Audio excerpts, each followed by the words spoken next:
2, 1. Good afternoon. Welcome to the View from the Afternoon. Today, we're talking about Stagecoach, and I'm here with Dan. Hello, I'm the other one of the we. I forgot what camera I'm looking at. It's you. How are you doing? You all right? I'm back. It's the second one this year, I think. Have I done one before this? Are you talking to me or them? You. Oh. That's why I looked at you. I can't remember. No, I can't. You don't watch these anyway. How are we doing at home? Good. What are we here to talk about? What are we talking about? We're talking about Stagecoach. So we've recently been to America, me and Dan. I've been there a few times. Show off. And we're talking about what happened at Stagecoach. A bit late.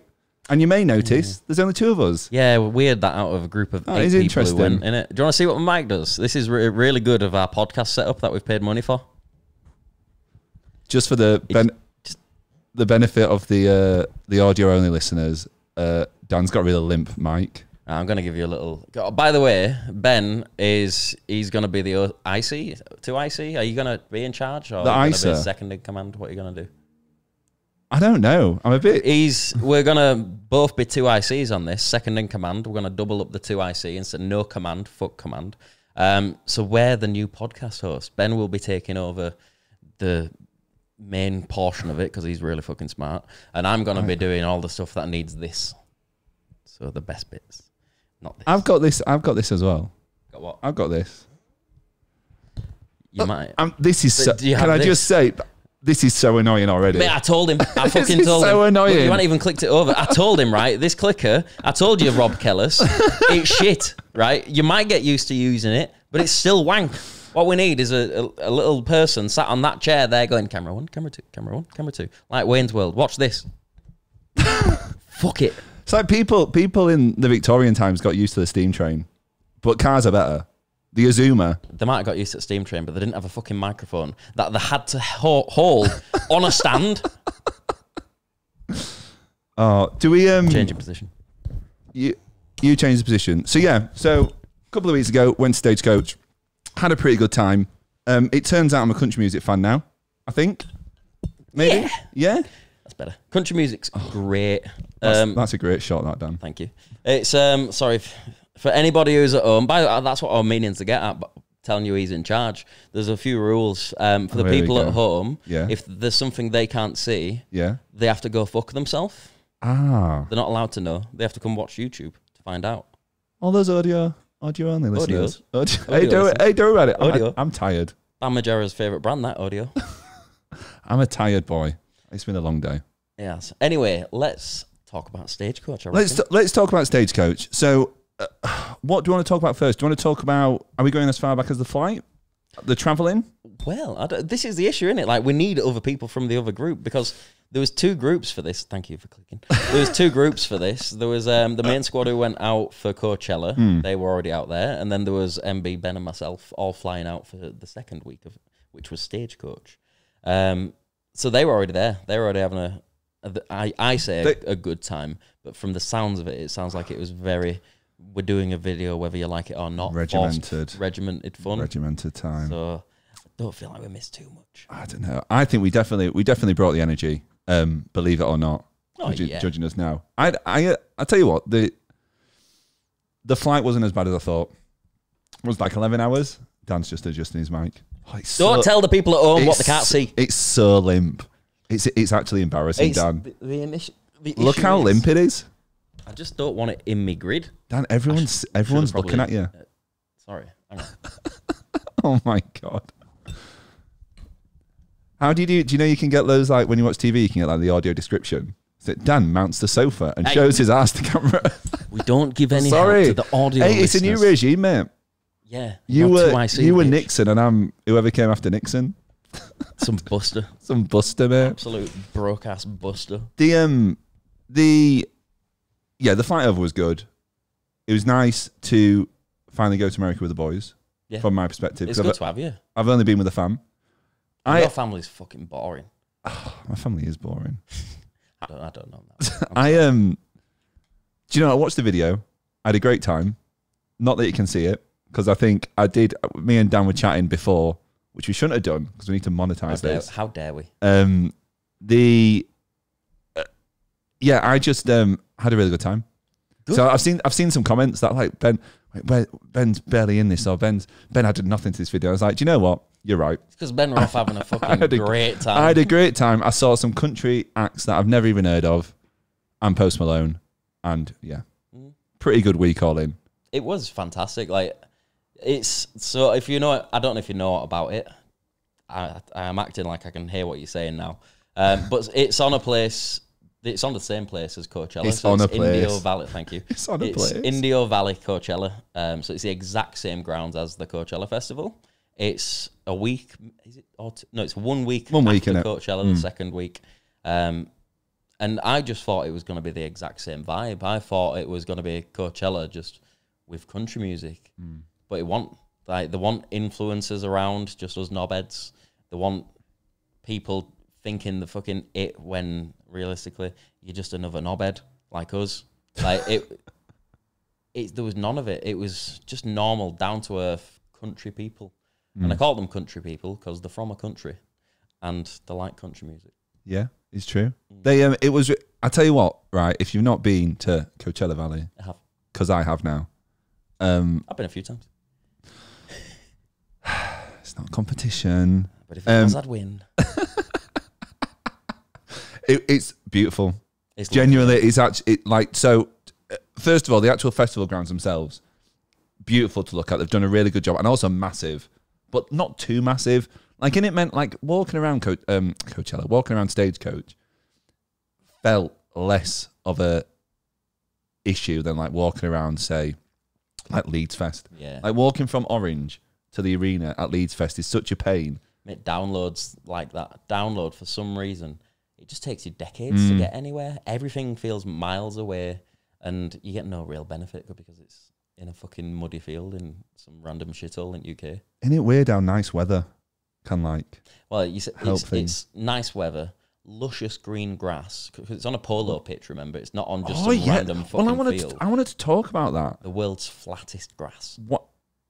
It's mental to me that they just have a festival on this, like, because you can still see like the scoreboard. Yeah. Well, that's the reason why it does so well for our festival awards, is because a lot of the stuff that it uses, so the toilets, it won the toilet awards, that's because they're the Polo Grounds' own toilets.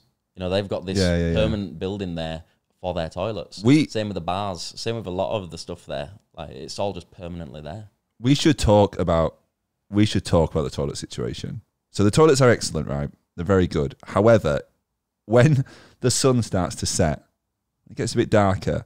I don't know what happens, but there's massive signs, male, female.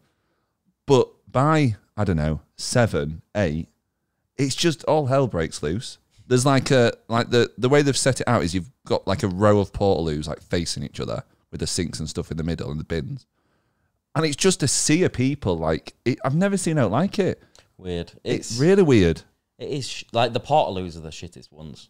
So it's like in the little bars you end up with portaloos, and you do end up with a mad queue that just people don't understand how to queue in America as well. No, they don't. Like, everyone's just bunched up in one queue for all these cubicles. It's like you can have multiple individual queues and make it much shorter and easier for everyone, but they don't because they're confused. As like one of your mates can have a shit and you can piss between his legs. Like, efficiency is key, boys. That's not what I meant, but yeah.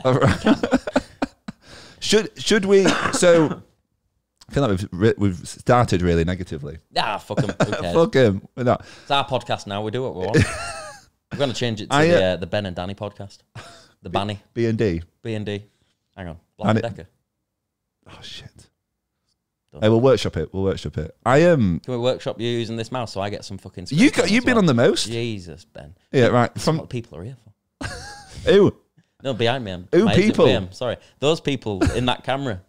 I say those people. There's about 10. The admin involved in pushing this button. Mate, you have no idea. Wait until you get the admin involved in organising the podcast. Oh, maybe. You've only had a very short amount of time of trying to get people to actually come to a podcast. And in that time, he's got 2 of us and one of them's in. So, you've had a taste. Maybe Benji doesn't want to host the podcast anymore. I'll host, you admin. Yeah, okay, right. You organise. You do all the hard work. Yeah, I'll do all the hard work. Yeah, all right, brilliant. Story of my life, that. I'll do all the hard work. I'm the main one. No, that's me. Oh, shit. Anyway, back to Stagecoach. Yeah, back to Stagecoach. I've totally lost track of what I'm talking about We're now. on about the toilets. We're on about the toilets, Probably yeah. jumped in at deep end. Disgusting. It's not a long drop. Shall we talk about... Right, so we get there. Here's a great moment, actually. That's really going to stick in my memory. What a weird thing to say. I'd have said mind. Yeah, but it's just not... whatever. Get to the airport. First of all, for a punctual lot, they were late, if you recall. They were an hour late. They were an hour late. Roughly. Dan, MB and I, we had to get a coffee. I mean, we didn't have to. We had to get a coffee. I had to check my phone and be in America and wait to be picked up. To be fair, though, you know, the actual amount, because we had to travel through the airport, the amount of waiting time was probably 40 minutes. And I got to have a shit in that time. So it's like a nice bit of relaxation. Just go and pop a squat for a bit. Here's something we didn't talk about. How was your legroom on the flight? Fine. Yeah? Yeah, it was perfect. Ask me how mine was. I saw how yours was. I had like half the plane to myself. It was excellent. You had an exit door on a what? No, yeah, Is it a Boeing?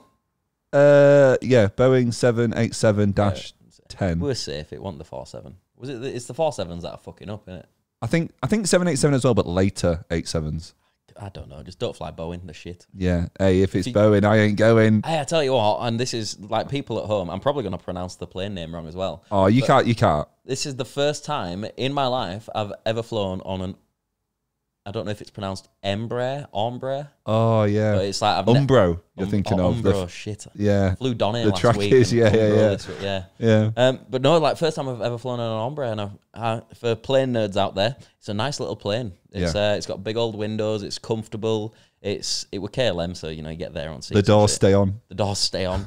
But yeah, it's just a really nice little plane. Yeah. I've never been on one. Bit of a aviation shit for you if you give a fuck. Which 10 out of 10 if you won't. I was really grateful for getting that extra legroom because especially the long haul. Like anytime I fly now, being a 6'6.5" lad, I have to get. I got the business upgrade as well, didn't I? Right. This is actually ridiculous. So we had a bit of a. It wasn't really a rule, was it? But I think there was an understanding. We all were doing hand luggage. Yeah. And then I think you actually drew the short straw because we had to, so we were forced to go to, because usually you can check in on the app and deal with it, get your boarding pass on the app and everything. For some reason, I had to go to check in.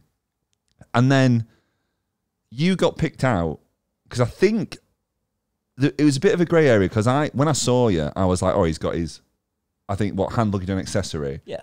But I think because your other accessory was hidden in your hand luggage or something. Is that right? Yeah. So you were fine. But because of the style of your bag, because it had wheels. Because it had wheels on. So it basically, right, said to MB, what have you got? What's your hand luggage? Like this. North Face rucksack. Me, I had Patagonia rucksack on, and then you had yours. But I think because you had your separate accessory and the bag with the wheels. You say this, though, but I made sure... Way up. Yeah. I made sure he didn't see either of those I remember. bags. As soon as it was our turn to go, I hid behind the people who were walking away, put my bags at the side, and then came over. Yeah. So that he didn't see any of my bags. And then, remember to click. And then so there was the discussion of, okay, we don't want to dick about on the other end. We don't want to risk the transfer losing your stuff. Well, that was it. They said, we hold the right to, put anybody's luggage under the aircraft into the hold luggage rather than in your hand luggage. And we were like, no, we don't want to do that. It's like, well, we reserve the right. If we say you have to, you have to. We're like, well, is there any way around it? Like, yeah, you can upgrade to business class. Yeah. It's like, for fuck's sake, how much is that? It's like 65 quid. It's like, oh. Yeah, suddenly. Oh, you know what? So, and it was only to Amsterdam, but so it's only like hour flight, maybe hour. If that, it's tiny, man. Little flight. But it's the first time I've ever flown business. I was sat at the very front row of a plane, which is probably why the Embraer felt really nice to me. It was dead floaty, and it was like being on a really serene lake on a boat that's not bobbing at all. It's just going through the water. Like flying? Yeah. But it's hard to describe, but the turbulence felt so like more expensive. Minute. It felt £65 better. Yeah. But it's a very weird feeling, and it's a really nice view from in front of the wing as well. Tell them what the steward did for you, Dan. So, because I was the only person in business class on this flight to Amsterdam, Schiphol Airport. They were really nice to me. Initially, we tried getting MB there because the bloke at the desk was like, just speak nicely to the people up front, and it's not full, so they'll probably let you in. We're like, oh, sound, yeah, great, thank you. Got to that desk, and it was the bloke who told us to say that. And he's like, oh, yeah, just jump straight on. It'll be fine, don't worry. So we jump on, and I go to get into my seat. MB's like, oh, this one right here. I like this one. Yeah, and he's like proper playing it off. Is he here now? He's proper playing it off like he's meant to be there. Yeah. And then the bloke comes over, and he's like, so which one of you two is Daniel White? So I went, me? He goes, okay then. Well, you're gonna need to go sit in your own seat, sir. to Matty. And I was just wetting myself. He got proper done by him. So then, as he's going back, he takes a picture of me sorting my shit out. So then they came over at Tannoy, and it's like, please sit in your designated seats. We need to balance out the plane. We cannot have the weight shifting. So obviously a dig at his big fat gut. Yeah. And then they were like, can you also not take pictures or videos of other people on the plane as they do not consent to it? It's like this Tannoy was just dedicated for Matty. That was really weird. That I've never heard like some kind of like GDPR like filming consent thing. It must be just KLM. Yeah, because they said it because we got KLM to America, and they said it then and on the way back and stuff, and it was really strange. Yeah, I've never had that before. No, but KLM's great, man. They're probably one of my favourite airlines. The high level mid tier. Yeah, like they're not exceptional. They're no Etihad. They're no Qatar Airways. I'd even say they're probably no Bangkok Airways. No Jet2. That's the issue. So Jet2 are low brand with EasyJet and Ryanair. And then you go into your KLMs. Yeah. KLM is a good mid brand. It's not incredible, but it's got everything you need. I am a very good mid brand. I'm a very good mid brand. Have we even spoken about Stagecoach yet? No, we're talking about planes now, my favourite bit. So the reason why I started this tangent was because we got to the airport and it was so sick because the guys came around in the RV and it's like we did like a hot pickup because we were like, they just came in, stopped in the road. Fucking middle of the road, man. Middle of the road. Literally like 3 lanes there in the middle lane. Yeah. Door swings open and I can't remember what track was on. I think it might be on the vid. And everyone's like, way, and it's like, God, we've fucking arrived. The Brits are here. Yes, and then we queued. I mean, how long did we queue? Oh no, actually, we're missing out the Hilton. We've not even talked about the Hilton. Well, yeah, well, you say we. You went straight from getting into RV to queuing for festival. I'm still learning, Dan. You're rambunctious boy, you. They're like granular on this, don't you know? They want to know what you had for breakfast next day. I can't remember. They don't. But yeah, so they were late picking us up, but it was nice getting into RV. Proper big boy RV this time as well. We didn't have the old shitters. The other ones were full size. The ones for Europe weren't, but the ones in America have been full size, but just old and shit. Whereas this was like, had awnings that came out the side. And it's like a transformer. It was great. Yeah, it was really good bus that. But, carry on, sir. Carry on. Carry on. No, you carry on. I've lost my train of thought now. I was gonna talk about the Hilton. Are you still talking about the RV? I was getting us back to because you jumped straight to the festival. I was going back to the RV so we can drive to the Hilton. That's we've not hired it anymore. What? We're in England now. Shit. Just chatting shit. Right, the Hilton. Oh, so the Hilton were good. The clicker. It's so. It's shit, innit? Rob, if you've made it this far through this video, this clicker's wank. There's no way he's watching this. No, he's a fool. So you had to stay a night at the Hilton, which it was really weird because it was like there were like little apart hotel type deals, weren't there? Which was quite cool. And we managed to get into the hotel, into the swimming pool. Sorry, managed to get into the hotel. Everyone went for a swim. Now I couldn't bother going for a swim, and I got a bit dissed for that. But yeah. I hold that I know what being wet feels like. Yeah, but you know what being wet. With the boys. In a warm, bubbly bath with your boys. The thing is, I don't know about you, Dan, but I saw some bubbles there, and I don't think they came from any jets. I saw things that weren't bubbles. We saw a lot of things that night. I have some pictures on my phone of things that need to be quickly deleted. I think. I'm sure there's cock and balls all over the place. Literal cock and balls. Yeah, it was very funny though, and it's nice. It was nice to have that downtime before, like, I guess just getting into living in an RV and stuff. That's something we don't normally get when doing stuff like Coachella, because sorry, bless you. On again. The whole way we do, because some of us still work. In fact, most of us still work. Preach. We have to go very strict with leave and stuff like that, so we can do as much as we possibly can through a year. So we go with minimum time. So it's like we'll fly that entire day. Will be flight, get to the hotel, get shit from Target sorted, get everything ready, and then in the morning you're off to the festival. And it's like you get very little downtime. But somehow this flight got us in midday, and then we went straight to the festival, and we had plenty of time. It felt weird that, like, to say we'd come from, obviously, Leeds, like, it was just such a smooth I was really happy with, like, how smooth it was to get from Leeds to Amsterdam to LAX, and then night in Hilton, showered, fresh, ready, and even sleeping in the RV, because obviously before, you guys have told me you'd, like, swap around. Now, I was a bit worried about that because I'm a tall lad, and I was looking at some space and I was like, oh, I'm not sure how good this is going to be for me. But I managed to keep my little spot on the sofa bed. I think we all kind of kept our spots. Yeah, there was just one night Chock, for some reason, slept on the sofa bed before I'd got back. Chocky. It's because it had a bed sheet on and the place where he was staying didn't. So I took a bed sheet and put it there. Yeah. So the next night he went there where a bed sheet was, and we had no bed sheet for the last two.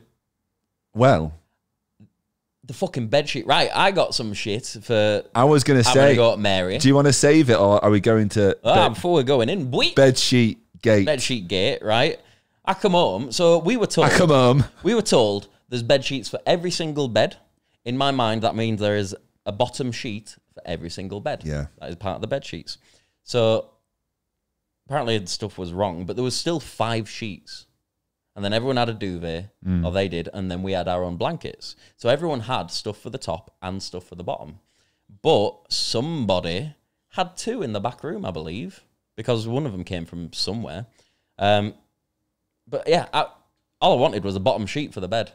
And I was met with resistance from fucking everyone, as usual. Listeners, if you resist Dan, get ready to... Get fucked up. If I've had vodka and I'm a little bit fucky, vodka makes me angry, man. God, or just really annoying. Or really annoying, yeah. for about 3 hours on the last night. Yeah, that was fun. But no, like I would just obviously I was in the wrong. I shouldn't have had a go at her like that. But it does feel a little bit taken out of context. I didn't go, where's bed sheets? And Mary said, oh, they're not here. And I went, fuck off. Like I'd know, fucking hell, sprayed that, Jesus. I wouldn't ever jump to that. Yeah. Like there was a lead up to it, just not shown. So I got a bit of shit for that. Like someone said, oh, he's a fucking... really? On the comments? Yeah, someone's like, oh, he's spoiled, he's like that. Like there's one in every friendship group where he can't do anything other than what he says. And it's like, you're watching Rob Keller's Presents. What are you on about? Do you know what? I do think it's tough because like and I've done it myself when I watch it. I don't really comment on stuff because I'll think of something and I've already lost interest by the time my fingers have touched the keyboard. But I understand that if you're watching a piece of content, obviously people like to say the piece, and yet I think generally we have really good comments. Yeah. Like I do skim through them and we get really good ones, but I think ultimately you're watching a piece of edited content, yeah, as you say, you have no idea about the content, context, and people do just make a bit of a rash judgment. Yeah. I guess like if you look at some of the comments of the bit Simon, people think I think generally people are really positive, and I like that. I generally can't express enough how nice it is to have just randomers be like, oh, it's so good to see Ben. That's cool. But then you get the odd one negative comment is all. Yeah, and it kills it, man. Like I saw not on stage on another one recently, and it's like I don't know. I see Ben, I switch off or something. And it's like, mate. So why you're just doing it. You're just doing it. Like I don't really care that much, but it's like, why are you doing yourself a disservice? Like if this is a creator that you like, chances are I'm not in it enough to like ruin the content.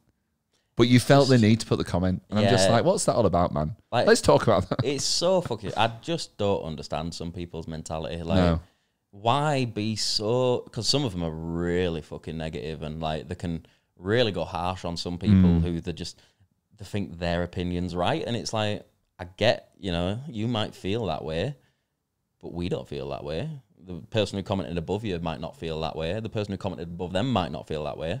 So why are you throwing out this fucking bit of harsh information or just bollocks half at time? Like, are you trying to put us down? Are you trying to make us feel that's bad? Exactly what Is that what you're doing? Like, and if so, why? You're watching our fucking videos, mate. Like, what are you doing? You've come to watch us and then complain about us. Like, just don't fucking watch us. If you're gonna whinge and you don't like us, fuck off somewhere else. Yeah, like, I don't get it. Yeah, I wouldn't see Colin Furze. Yeah, but I fucking love him. I want to see him get his digger mate out. Tom Lamb, that's him. Bring him round, like dig up some, and then I'm like, fuck that Tom Lamb, fuck him. I fucking hate him. I hope he's dead. Like, what? Yeah, but after a few vodkas down, maybe if Tom Lamb give me some shit or said I was Australian in America, or took your bed sheets. That's giving me shit. I genuinely, I don't know if it's true or not, and she probably won't even watch this, let alone get this far through to double check. But I think she had that second bed sheet, and she was using it as a top cover because she was in the back room sharing with somebody. This is a podcast exclusive, guys. Sharing with somebody. She had the bed sheet all along. This is my theory, right? If I was a police detective, this is my theory. And yeah, I think she had it and just didn't want to give it up. Yeah, maybe. Because she was fucked that night. Maybe. And, right, I apologised to her in the morning. Nobody fucking said anything to me about it. Nobody even said I was a knobhead that night. But I apologised because the next morning I felt bad. Because I dreamt about it and I dreamt about beating her up. I wouldn't. Because I don't want to put her in hospital. But no, like the next day I felt really bad. So I apologised. And she did as well. She felt really bad. So she definitely had that fucking bed sheet. I know you did, Mary. You bastard. I think there's a spider in me. It's a bit of blue fluff, not a spider. I think there was a couple of nights where I just slept on the bare. Yeah, the last the two bare nights stained we did. mattress. I hated that. It was awful, wasn't it? Yeah. I think this is why I argue so much, because I don't want to sleep on some fucking fold-out bed that's probably had 90 billion shitty little American kids. Yeah. Sleeping all over it, shit in the pants. Yeah. Like horrible little fuckers. That is what American kids do. They always shit the pants. Absolute dirty bastards. I hate kids. Fucking horrible. Why would you want one? But no. Yeah, all that's going to be in that bed. Yeah. And just sleep on it without a bed sheet. Fine, I'll get rabies. Thanks. Yeah. Can you see why I was annoyed? Yeah, I can see. It's like I'm back there. It's getting me annoyed now. She had a second bed sheet. I'm sure of it. She'll never admit to it though. Do you know what though? Like what? 8 of us in total. Yeah. I think 8 of us in total. Fine, absolutely fine. Ample, not ample room, but it were fine. Yeah, there was a MB on floor. Yeah. I think MB had a bad do there. Anytime he needed a piss. But he chooses that bad do every time. To be fair, yeah, he liked it. He makes a point of like he doesn't want to sleep in the same bed as someone else, and he says it's because I snore, or I just don't want to wake people up. It's not at all. He just don't like sleeping with other people. And I get that. Fair enough. But you know, you make your own bed. If you don't want to sleep in bed with somebody else, you blew it up as well. You know, you get your own shitty little thing on the floor or a tent. The tent's lovely. The tent just didn't get used, did it? No, it's a shame because it is lovely sleeping in those tents. I just remember like stumbling into the RV off my face, just like sorry, MB, sorry, just like kicking mattress, like sorry. Oh, MB, can I have a drink? Can I have a water? MB, could you just shift your ass 2 feet so I can open the fridge? Because your massive butt is in the way. No. Leave your head there. Bang. Yeah. Oh, sorry. Sorry, MB. Oh, you're awake now? Okay, yeah, can I have a water, please? And then everyone's awake. Get me a water. Water. Get me crisps. Speaking of beverages, I want to talk. You are? I want to talk more about a little beverage called Twisted Tea. Holy shit. It's good, isn't it? Do you know what? I love tea. Twisted Tea outdoes any of these shitty seltzers that we all love. I don't know, man. I do. White Claw's nice. No, it's White Claw's good. It's okay. It's just like every other seltzer out there. It's just okay. It's better than lager. That's all it is. So here's the thing, right? I meant to click, but I didn't. I'm so tired. I really liked having that as an option, and I like that we're all on board with that because I never knew what a seltzer was or anything, right? It's only through us that I found out about White Claw and obviously Twisted Tea and stuff. But it's like, because beer's so like heavy sometimes. Yeah. And I don't know if I'm going to do Leeds Fest. I might do, but if I do think I'm going to skew towards the seltzers more than because usually you get like big crates of, I get like IPAs in. So heavy, man. The only issue I have with seltzer, like the fine at camp, is when you start going into Festival Arena. You want something harder, don't you? You choose a seltzer over a beer, less alcohol, and it's an incredibly similar price. Yeah. And it's less liquid as well. Like you get a pint, you need 2 seltzers to match that. I think when you're paying like what's the average price for a pint now in the like $7 quid? Yeah. So it's like you want a sipper, I think. Yeah, like if I'm paying £8 for a drink, it's not getting necked at all. Can't be doing that. No, it's expensive, isn't it? Like, it just don't make sense. No. And then you get a seltzer and it goes in half the time, gets you not even half as pissed, and it's £1 less. Usually £6 or £7. So anyway, Twisted Tea, right? Yeah, just really nice. Just iced tea with alcohol in. Great. Can't buy it in the UK. End of story. Yeah. Really nice. And we had loads of that. Didn't buy enough. Seen Lipton's are doing one as well. I did. Yeah, America only. Why? What? Why? Why? Innit? It's really annoying. We're the fucking tea drinkers. We're the tea guys. Us, the Indians and the Chinese. We are the tea men. Like, give us the tea. And women. We are the tea people. The tea people. Give us the tea. Yeah, it's really nice. If you're ever in America, have Twisted Tea. Yeah, that very recommended. And they had a little stall, didn't they? That way you can. Oh yeah. So those big yellow hats that we saw, they had massive 10-gallon cowboy hats. Yeah. There were none left when we went. They were from the bucking can. So you know, like a bucking bronco, the bull that rotates, and it's a yippee. Yeah. One of those, but the big Twisted Tea can, and you do the yippee on it. I'm just imagining a 330ml can. And we're all we had a great setup though. Out. First of all, the RV, the sleeping arrangements are boring. We'll move on from that. The RV had like a speaker system on the outside, so we were Bluetooth on that, and it had like a TV. So we had like country music on. Hang on, let's just ignore me. You carry on. So we had the country music on. It's great TV with like some I don't know. I think we had some like racing on or something, and obviously table and chairs. Cooler, ice, mate. The cooler, drinks. The cooler makes such a big difference at a festival. Just Twisted Tea and White Claw in it, pretty much, and a bit of Modelo, I think, in the end. Oh yeah, we only had like one crate of Modelo. Oh, did we? And that got supped in like one night, and then same with Coronas. Yeah. Funnily enough, the Budweiser that I said let's not get Budweiser because can't stand it, man. Like we've got all of these lovely seltzers. Nobody's going to want to change to a lager. No. Guess what we left? Probably about 30 of the 32 can pack. World's greatest beer. It's fucking shite. There's no beer that's good. Big old brown water. Like the only ones that are okay are the light beers, and the only the one light beer that's good is a Coors Light. Bud Light is like fucking piss. It's just water. I struggle with lagers in general. I think. Yeah, I think I like my heavier IPAs, or I'll have like, I don't know, a hard liquor, as the Americans say. See, I just don't think I care for drinking anymore. Soft liquor for a soft lad. Yeah. I just don't think I care for drinking anymore. I'll do it because when everyone's drunk, I don't want to be the only one who's not. That's weird. I did that for a year and I didn't mind it, but I had a reason to do it. Now I don't have a reason to do it. It's like I don't want to be sober while all my mates are levered, especially my mates. Like it's not the vibe, man. You just don't want it. No. But I just don't fancy it anymore.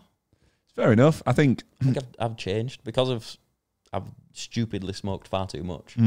It's just like I'd prefer that. I'd love if it was legal and normalized to just be able to go out and have a smoke while everyone's getting drunk and maybe have a beer or two. And I think it's fair enough, and you know, and we've not said it. Like, if you want to just go for the straight methamphetamine, that's absolutely fine, Dan. If you want, mate, that's what I've been waiting for. Sack the Smirnoff Ices off and just go for the pure hit. Well, I'm not on the big boy Smirnoff Ice yet. I'm still at Wickeds. Oh, okay, fair enough. I ain't upgraded. Yeah. No, I just don't think I care for drinking that much anymore. I think that's fair enough. I think it's strange. The clicker's gone weird. I think it's like I was reading an article the other day. God, we've really gone off track now. I was reading an article the other day about so Gen whatever's like younger than us, which seems like, I guess, babies, because we're obviously really young and relevant. Well, there's Gen Z below us. Who are we? X? We're millennials. Oh, millennials, that's I think that is what Gen X is. Yeah. I think. Or some kind of like super. Or is it Gen X, mutant. millennials, Gen Z? I don't know. But whoever's below us, apparently they're like Where's younger why? people now, students are like drinking less, supposedly. Because, first of all, it's really expensive. It's fucking we were discussing just earlier that, like, going, I went for a pint on my lunch, because I've been working today. Went for a pint on my lunch, so it was like £6. Mad. And it's just like, that feels like a lot. That is a lot. I mean, the other day I got a Sierra Nevada, and it was like $7.20. Jesus. Now, I didn't know. I remember when I used to scoff. Like, you'd go out and you'd get like an IPA. It's like, oh, it's £5.20. It's like, okay. Like, yeah, I'm a man of I'm earning. It's fine. Now you look at £5.20 and it's like, God, give me the like trigger warning that I'm spending best part of a tenner on a pint. It's mad, isn't it? It's for like a Sierra Nevada as well. It's not like so special. No, yeah. it's no big wave. It's no big. Big wave. Big wave. Hello. My wife says I'm a small wave. But no, it is mad expensive now. Yeah. Like Rob were literally saying, like £3.75. You can't find a pint for that anymore. No, nowhere. But I think it's because we're in city centre. I went last on bank holiday because my older brother came back from Australia. Like, we went out, in me and my mum, like, because I hadn't seen him since 2021. It's been like a while for her as well. She went to Australia, but I hadn't. So we had a night out, and we're in Morley, and it was 4 pints. They were all different. Like, there was two at the same, two different. Came to £15 odd. That's fucking banging. That's all right. That is isn't it? Banging. That's all right. Like, you go to a Porto and say, I want 4 pints. Just 4 of the Give me 4 ordinary lagers, please. Is that what you say? 20 quid medium. Yeah. Medium. Can I have an extra large? But yeah, it's fucking ridiculous now, man. It's so expensive to drink, which is another reason it puts me off. And then I go out and I'm no longer young anymore. I know I feel like I'm 18 still, but I'm not. So it's like now I'm seeing the gap, like especially at the last meetup we did, the impromptu meetup we did at Leeds Fest. I was like, this is interesting, and it's fine. There's no issues with that, but it's like it's when you get in your own head about, like, because in my head, all the way through being a student and into right through my 20s, to be fair, I was like, you just feel like, yeah, you're kind of the youngest, you're whatever. And now I'm like, oh, I'm actually kind of proper now, proper adult. Like, gross. In my 30s now, I can't do the dumb, stupid shit. No, you can't. I do. Get arrested. Like, I'm not supposed to. But I can't do the dumb, stupid shit I could in my early 20s and continued to in my late 20s and early 30s. But I'm not supposed to do that shit. Like, I'm not supposed to. You're supposed to calm down at some point. I think we're in the unique position, though, where we get, like, I love it. I love the shit we do. Yeah, don't get me wrong. I would not change my life. I mean, there's certain aspects I might, but I wouldn't change what I do for the world. Like, if this never goes full time for me, if it's, if this is what it is, it's those 2 full time and the rest of us do it in our spare and use leave for it, I'm happy. What an opportunity, innit? Like, what a life to... I often think about this, the amount of experiences and the amount of stuff the channel has allowed me to do and given me the opportunity to do, not just allowed me to do it, is insane. Like, I don't know anybody who's done this many festivals off their own back, gone to this many places, met this many people, and just, I don't know, I've got everything I need from the channel. All it ever has been for me. So obviously people start them to become famous, to start them to, become an influencer and have loads of money or whatever it may be. For me, I didn't start it. Rob did. came back from the RAF in 2016 and just fell in love with filming it. Like, just going out with my best mates, filming the shit we're doing, all of us having a laugh and capturing some really nice B-roll at the same time. And it's like, I just fell in love with doing that. And it was like, I want to do that forever. It's like, if I can make that into a job, the money doesn't matter. I can be paid enough to live, and that's it. And the money does not matter. That I'll be fucking well happy. It's just, I've got a job. My favourite bit of, speaking of beautiful B-roll, my favourite bit of B-roll was when we were in the White Rose car park and a fire hydrant broke and it was flooding the car park. That was a really nice. When was this? I think you might have still been raffing, potentially.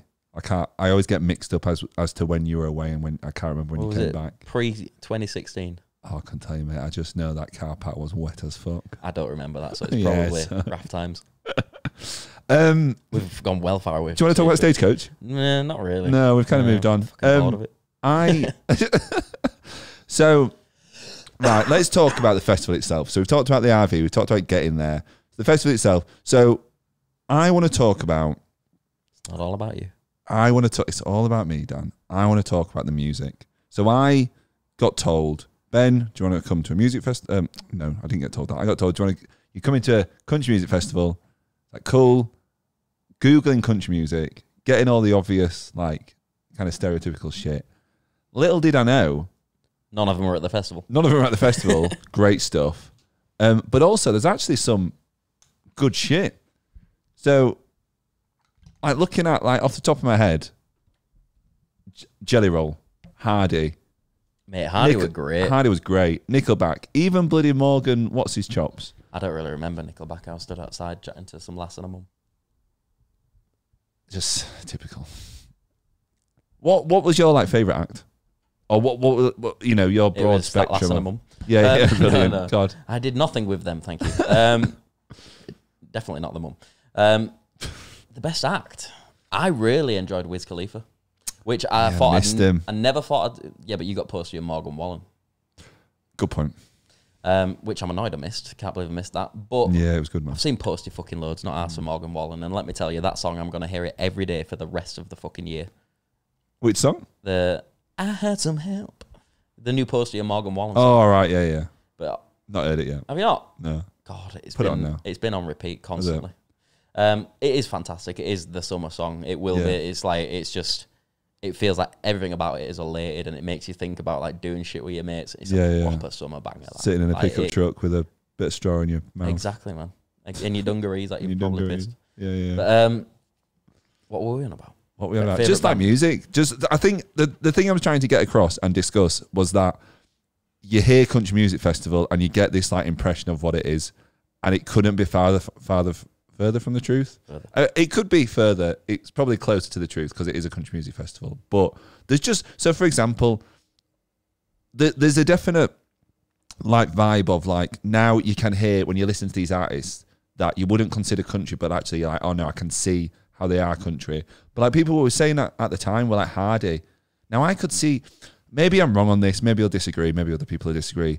I could see Hardy at, like, I don't know, like Leeds Fest or Slam Dunk or something. But I think the problem is because he's like America focused and he's a country artist, even though I think he had like a massive stretch. Yeah, it was on, like, the main stage. Oh, yeah. Literally the main stage. It's spelled main like horses main. Yeah. It's very clever. It's almost like the fallback. I know, yeah, weird. Like, he was on that, so he'd never go to, like, a smaller venue, I suspect. But I do think, like, his music, it had that country twang, but it was enough, I don't know, like, rocky or whatever. That's exactly what. Do you know what I mean? Yeah. Like, banger music. Like, if I'm drunk or if I'm in, like, Key Club or something. Oh, mate, not truck bed. No, I can't remember what it's called. Truck bed? I woke up on the wrong side of the truck bed. Yeah, it's truck bed. Yeah. What a banger, man. You Absolute play that banger. in Key Club and I'm slapping my knees away. Innit? I'm going to be like, yeah! Hootenanny! And like the honky tonk. I love a and the what was the other one? The Morgan Wallen one where it's like God, I've been listening to it loads, but I've forgotten the way, like when he did COUNTRY. My mind's gone blank. Do you remember? I don't really listen to much more. Ain't that some shit? Ain't that some shit? It's called. Oh yeah. So if there's 2 songs you walk away from this podcast with, it's Ain't That Some Shit, and it's Truck Bed. And there's literally a song that Hardy has. It made me laugh actually. There's a song about the gist of it is American. He drinks beer, he fucks women, and he has loads of money. And like the backing, like the stage, the TV screen on the stage was literally just big 18-wheelers going across with American flag on and like fireworks. I'm like, God, this is America. It's so over the top. Great. Yeah, so over the top. It's just exactly what you'd want from America. Just, a country artist with a huge crowd just fucking going mad and being over the top of it. And then you look behind you and you've got all these country folk just also being over the top with literally everything they do. Some of the outfits were great, man. Like the cowboys and the cowgirls were... Right, I don't know if this made it into the vlog. It might be in the B-sides if we do one. And it might get some shit for me because I come across quite homophobic. I'm basically saying that all the men look gay. Yeah. I'm not saying gay people have a stereotypical look because they don't. Some of them do. Because, I like to flaunt it sometimes. Yeah. I put on my gay clothes. Yeah. Who don't? But the thing that I couldn't describe myself, cause I couldn't describe anything because my brain's useless at most times, as you can tell now. But it was literally like, the thing is, like, people are walking around in my idea of what an 80s American porn star would be. Yeah. A gay porn star who spreads his butt under the name Mike Honcho for Playgirl magazine. That's a reference. All right.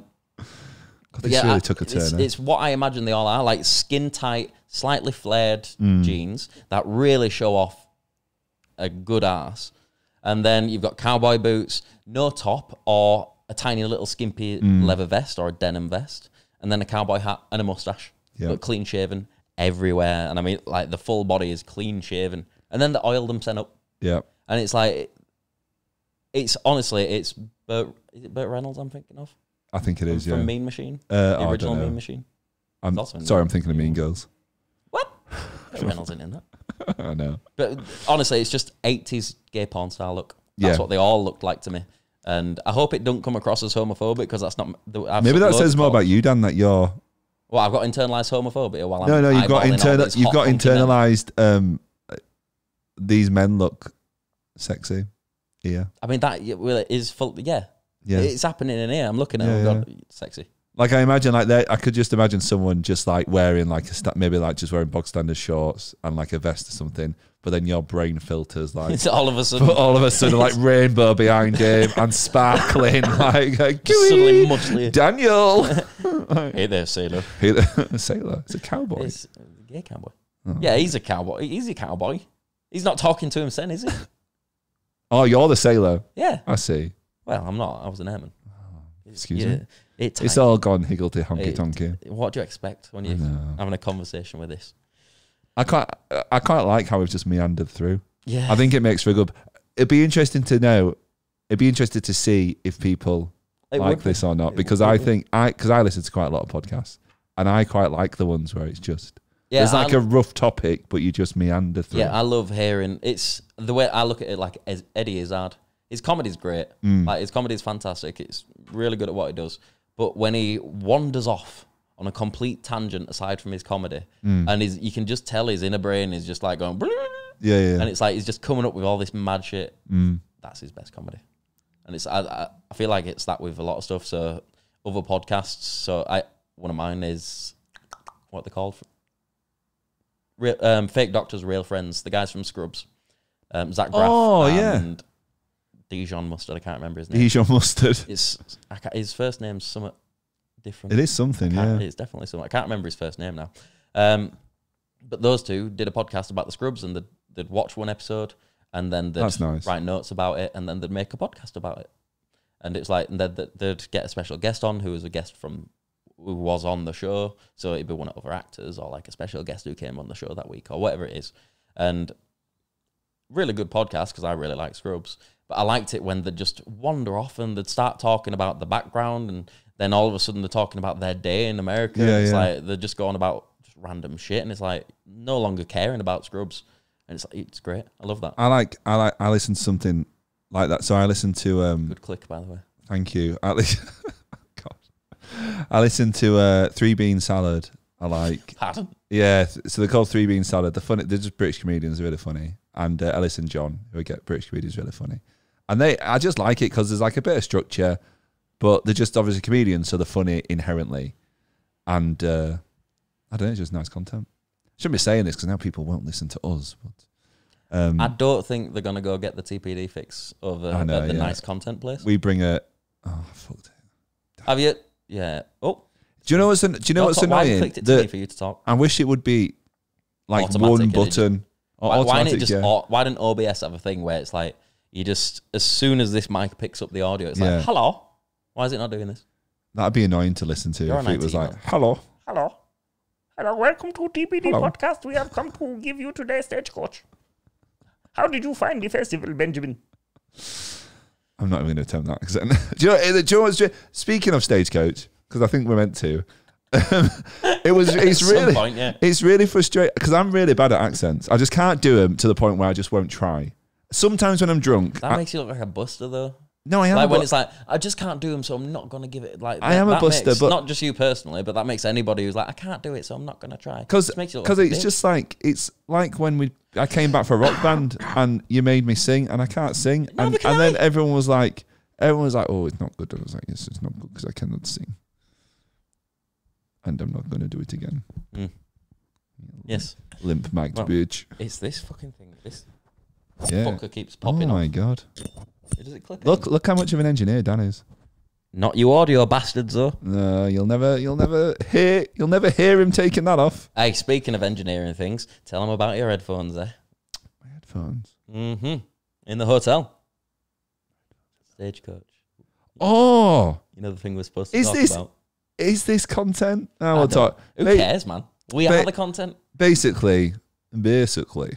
Is that American? I did American. Was that American? I don't know. I'm not doing it again. I'm too self-conscious. I had too many voices going. Too self-conscious.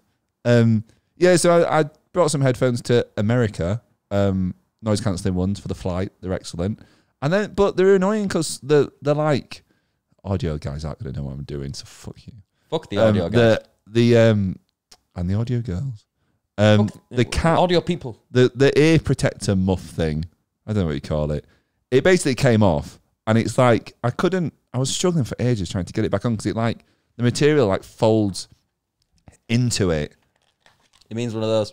Yeah. The material like folds into it and holds it in place. And I couldn't do it. Spending ages dicking about. Oh, and then Dan kindly offered, because me and Dan shared a bed. It was very nice. We didn't kiss. We did everything else. Mm-hmm. Thank you. It's only gave a kiss. Oh. Dan very kindly offered to fix it, and I was like, there's no way this guy's going to be able to do this. No way. And then literally like 5 minutes later it was done. I was like, fuck me. Wow. Well, that's why they call me Dan. That is why they call you Dan? I'm not even, it wasn't even in my hand, mate. No, I saw I was eyeballing that. I was just going to grab it. I was just going to click it myself. Point it over here and leave it. Yeah. Yeah. So there you go. I can engineer. Fuck you. So anyway, guys, that was Stagecoach. Yeah, so back to Stagecoach. I really enjoyed the music, like a lot more than I thought I would, and I really enjoyed the just the atmosphere. Like, you know, anytime someone picked up the accent, it was like quite cool to have that interaction, and I think we just had a great squad. If I'm honest, like, this is the thing. Like, I love a big squad. I don't understand why. Like, because some of us are they're like, ooh, like 3 or 4 maximum. That's the best size squad, and it's like it's good to keep cost low for what you're doing, but in terms of the most fun and the better thing for the video, in my opinion, is more people. Like, more people gives you more view of what's happening, more footage to go through, more footage to potentially use, and more people just. When there's a group, so if there's 4 people, 3 people want to do something, 1 person doesn't, that 1 person's got to do it. Yeah. If there's a bigger group, there's a lot more chance there's another person who's not going to do it. So you're not alone. That's what happened with me as well. Like I get a bit, if I'm like, I don't know if it's my own, I don't know what it is, but if I'm in like a big squad, First of all, anytime I try and film something, there's always 4 other phones filming it. You so just gotta like, keep filming, and it puts your numbers up. My numbers were not great. I mean, mine weren't that great. But so there's that, and then there's also like, especially when you've been drinking or when I've been drinking, I try and like, because I'm like a big, tall, fumbling man or whatever. Sometimes I'm like, where do I place? If something's going on, I don't know what to do with my hands. I don't know what to do with my hands. I don't know where to place myself. And I do find like, I think back to like, say, I don't know, as an example, like Benicassim. I could, because it was a tight squad, found it really easy to like link in and like do shit. But with the stage, I think the Stagecoach is probably it was the best experience for me, but it was the one where I was like, did I justify my place? Now it's not an issue. Like we've talked about this, it's absolutely fine. But for my own, not my own validation, but my own sense of, I want to provide, I was a bit like, did I get involved as much as I should? And part of me was like, well, there's so many people, and stuff was always going on, and I was like, having a great time. And you just forget. Yeah. You forget that you're technically working. And it was just... Especially once you're drunk. Absolutely. And it was just a great time. It's generally probably the best, probably the best festival I've done. Purely for the vibe. It was great. And the venue. Like, I know it's early doors because it's only the second festival of the season for us. The other one was a winter festival, wasn't it? But yeah, really fucking good weekend. Like, I was genuinely amazed by how good it was because of Coachella and being there before. So we haven't talked about this. So you mentioned, so you prefer this? Or maybe we did. You prefer it to Coachella, or you said it was better? Yeah, I had such a better time. Which is time. Shocking to me, if I'm honest. I know. Me too. I thought Coachella would be the one, but it's the people. Yeah. So you're very pro-Trump, aren't you? Yeah, I fucking love Trumping. Yeah. I fight all the time. But no, it's like I know there's obviously the people might not have all the political correctness that you'd want, but they're very friendly, very open people who are gonna come up to you and say hello. And as long as you don't lead them into a conversation of politics, they're more than likely not gonna get into a conversation of politics with some British lad. Yeah. Like, it's just, why would they? I wouldn't start talking about Boris to some random guy. We saw one guy, well, I saw one guy who was in like American flag dungarees with a Trump hat on. They were great. And it's like... And he was muscly and oiled up and had a proper like 80s porno fair play. God, you were the 80s porno tash, man. They all had it and they all looked like 80s porn stars. Yeah. It was distracting for the entire weekend. I'm really sorry about that, man. Don't be. It was a good distraction. A great time. Good distraction. The other thing I wanted to talk about was how bad. First of all, how bad the Beach Boys were. Terrible. Absolutely atrocious. They were I think we discussed it. We showed it. I just squeaked then. Is that your ass? No, that was definitely the microphone. That's what I'd say as well.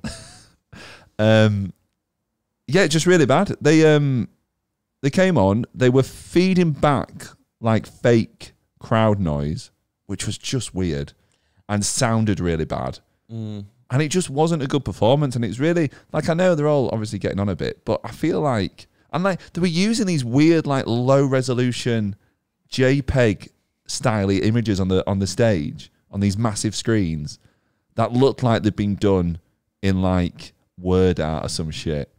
God. And it was just really bad.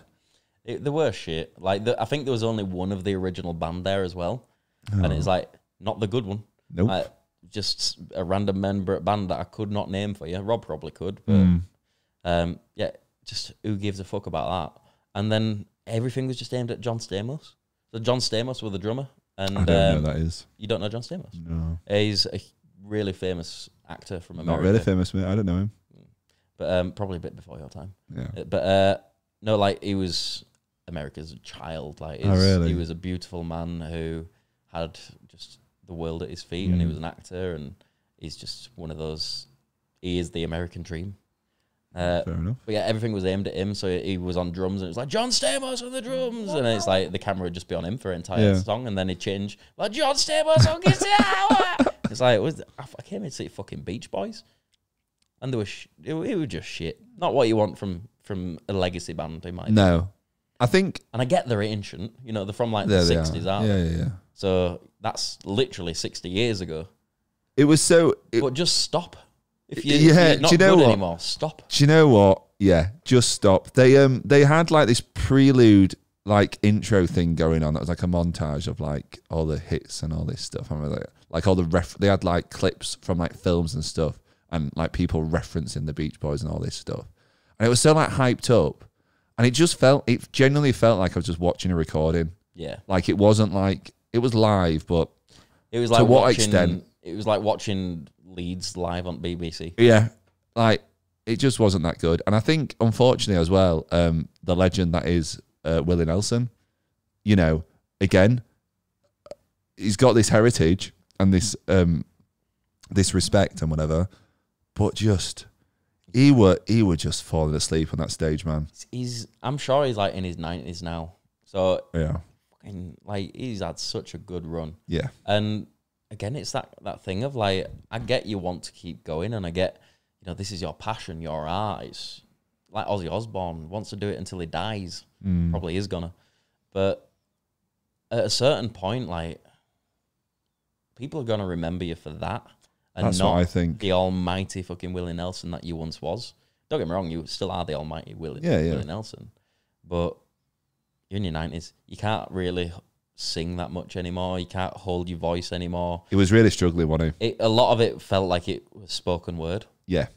Bit out of time as well. Yeah. But that, you know, it's his age. What can you do? And he's not going to stop. No. He's just one of those people who will not. He's the grandfather of country. And normally you'd see fucking every artist at the festival come on stage with him at some point.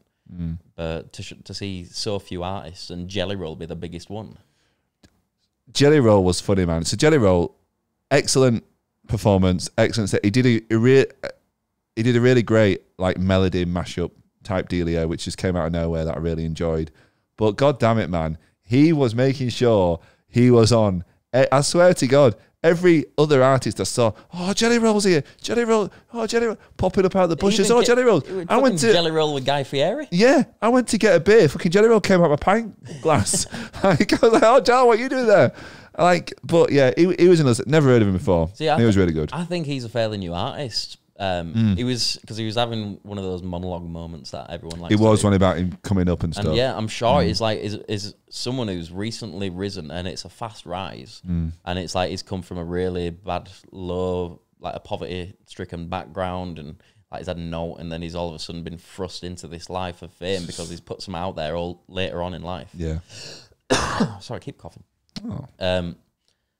So yeah, I'd be the same. You know, you go to probably the biggest country festival in the world. I don't know if there's a bigger one. I've never heard of another bigger one.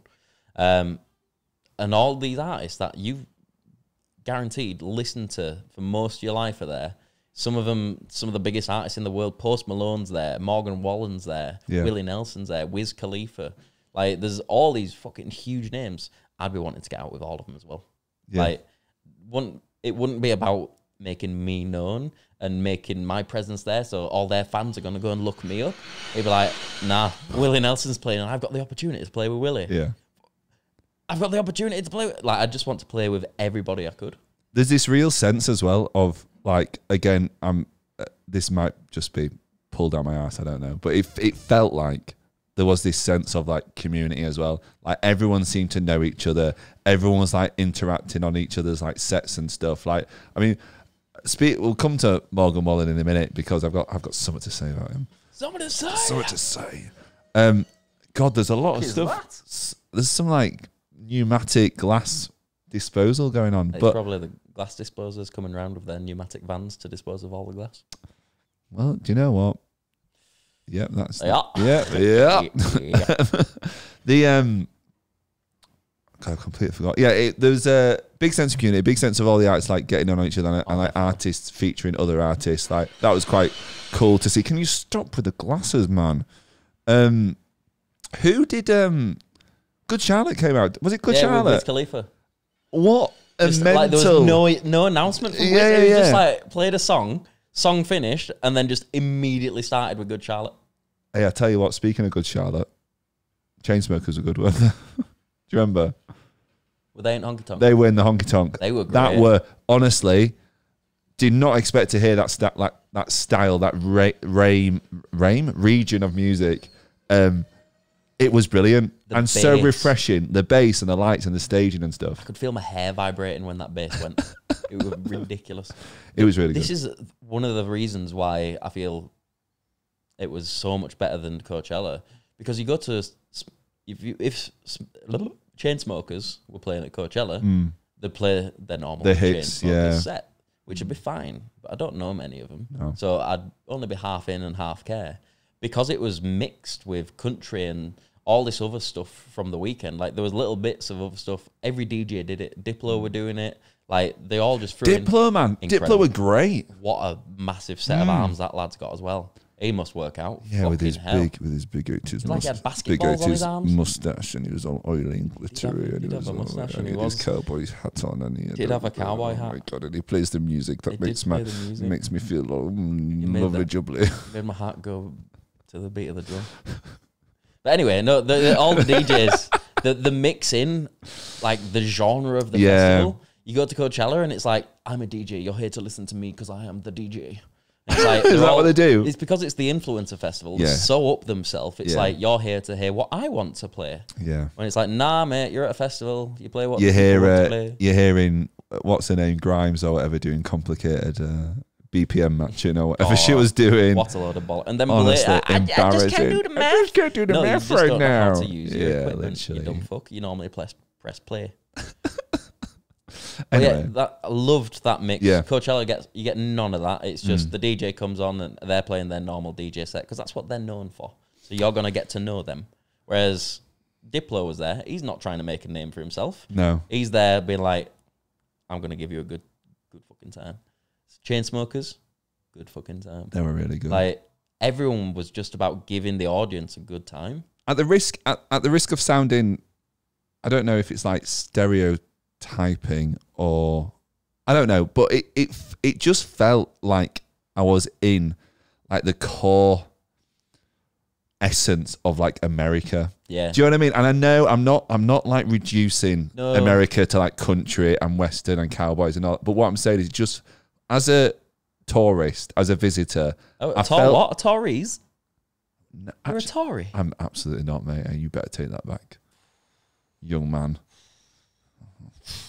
No, it was just really cool just to be in this environment where everyone got the memo, everyone was like on brand, you know, from the artists to the festival to the punters, and it was like you were seeing like Diplo and Chainsmokers, you were seeing them, and there was a bit of a country twist, and even in the so Diplo has this I don't know how to describe it. It's like a big kind of mustache. Big long building, and it had all like disco. It was like just imagine like a massive club with a stage at the end, right? And it's called Diplo's Honky Tonk. So we went there, and it was kind of cool because what they did was we went there like I think it was like early afternoon, and they had like this like first of all they were doing the denim world record thing. Yeah, double denim world record. Double denim world record thing, and then they were doing after that they started playing some bangers and they did like this like line dancing, and that was cool because it just came out of nowhere. Yeah. Like just all of a sudden you were in amongst these line dances and stuff. I remember us going to front because there was two patches. There was two double bits, denim, wasn't there? And then there was like the front where just everybody else could go. So the front was like So here's the thing. So they what they did was at the front near the stage, and it was like I really can't express like how large an area this was. We're talking like it's like an aircraft hangar. If that probably doesn't give people much of an idea. A factory, a little factory. Yeah, it's quite a substantial size, and they had like a few of the denim dancer people like trying to get things going, but then just people from the crowd like joining in, and before you knew it, there's like just tons of people like doing line dancing. But it's something I've never seen before is line dancing, but like against like modern tracks. Yeah, do you know what I mean? Just out of nowhere. So that was really cool. And then afterwards, Chainsmokers came on, and it got to be litty. It was good. It was very cool. It was very good. That bar is normally there for Coachella as well. Is it? Yeah. And when we've been in there for Coachella, it's nothing like that. Oh, really? It's library. It's just the artist. Yeah. It's whatever they're playing for their own music. You're here to listen to them. You're not here because it's a certain festival. You're not here to have a good time. You're here to listen to them. And that's what I don't like about Coachella. It's like everything. It's not as fun. It's it's because it's a big name. That's literally it. Like, what were his face? When I last went, Frank Ocean, like, he was shit. He was fucking wank. Barely played his fucking set. Whinged about loads of shit. Like, something changed beforehand, so he kicked off and he's like, ooh. Like, yeah, do you know what? Yeah. And he was I shit. read about this. And the only reason he's there is because he's a big fucking name. Couldn't give a fuck about his audience. Couldn't give a fuck about the thousands of people who were there to see him. Just like, it's not working, fuck it. Like, what? I think it's what annoyed me about Grimes, and you know, obviously we're talking about Stagecoach, but what annoyed me about Grimes, it's the lack of respect for your audience, man. Yeah. It's like you don't know. I mean, even if you're in America, it's an expensive festival. Never mind for all the international visitors, and the fact that I kind of don't care what the fuck up was, what the technical issue was. The fact that you were so. Because, again, these people could be talking out their asses. I don't know. But I was like looking on Reddit and stuff. And people were like, oh, yeah, I'm a DJ. And if I was going to do it, I'd just do. And it sounded legit. And I'm just like, yeah, do you know what? There'll have been ways and means that if she was anywhere near competent, I think she could have probably figured it out. Because, look, the music was coming out the speakers. Just work it out. Just because your pre-recorded shit or whatever isn't work. Like, you could figure something. I don't understand how you can fluff it that much. How can you be that big of an artist at that big of a festival and have something like that go wrong and not have something in the background that you can do? Like, I look at a band, if they're electric, like if they suddenly couldn't play with the guitars and shit, what would they do? They'd probably whip out an acoustic. Yeah. They'd probably whip out another instrument. They'd figure out some way of continuing their set for the people. They wouldn't just be like, and cry about it and then blame the equipment and be like, it's not my fault. Or if you're one of the 200, they whip out something else and put out a T-shirt. Jesus. Oh, Jesus. But no, Stagecoach, music, vibe, nightlife, everything about it was better. The saddle's great. So the saddle is like, it's like in the... So here's another thing.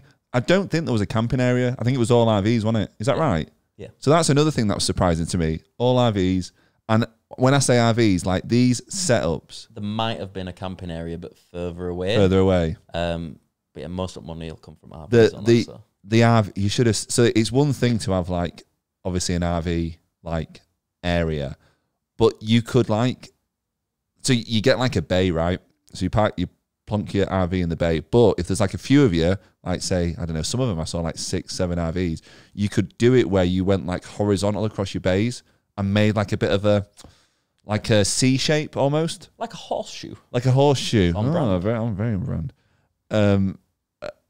And then you'd have your RVs on the outside, and then you'd have like your setup in the middle. Some of these setups, man, they'd have like little paddling pools in. They'd have like barbecues, big paddling pools, like proper. Like one guy I saw, there was like a bunch of them. They had all these lights everywhere, and like it looked like you'd go into a bar or something. Do you know what I mean? It looked like a permanent some thing. of them had their own bars. They had their own bars and stuff. Little tiki bars. Don't get why, because they've got no taps. No. And you're just getting it out the cooler at the side of you anyway. It's experience. It's experience.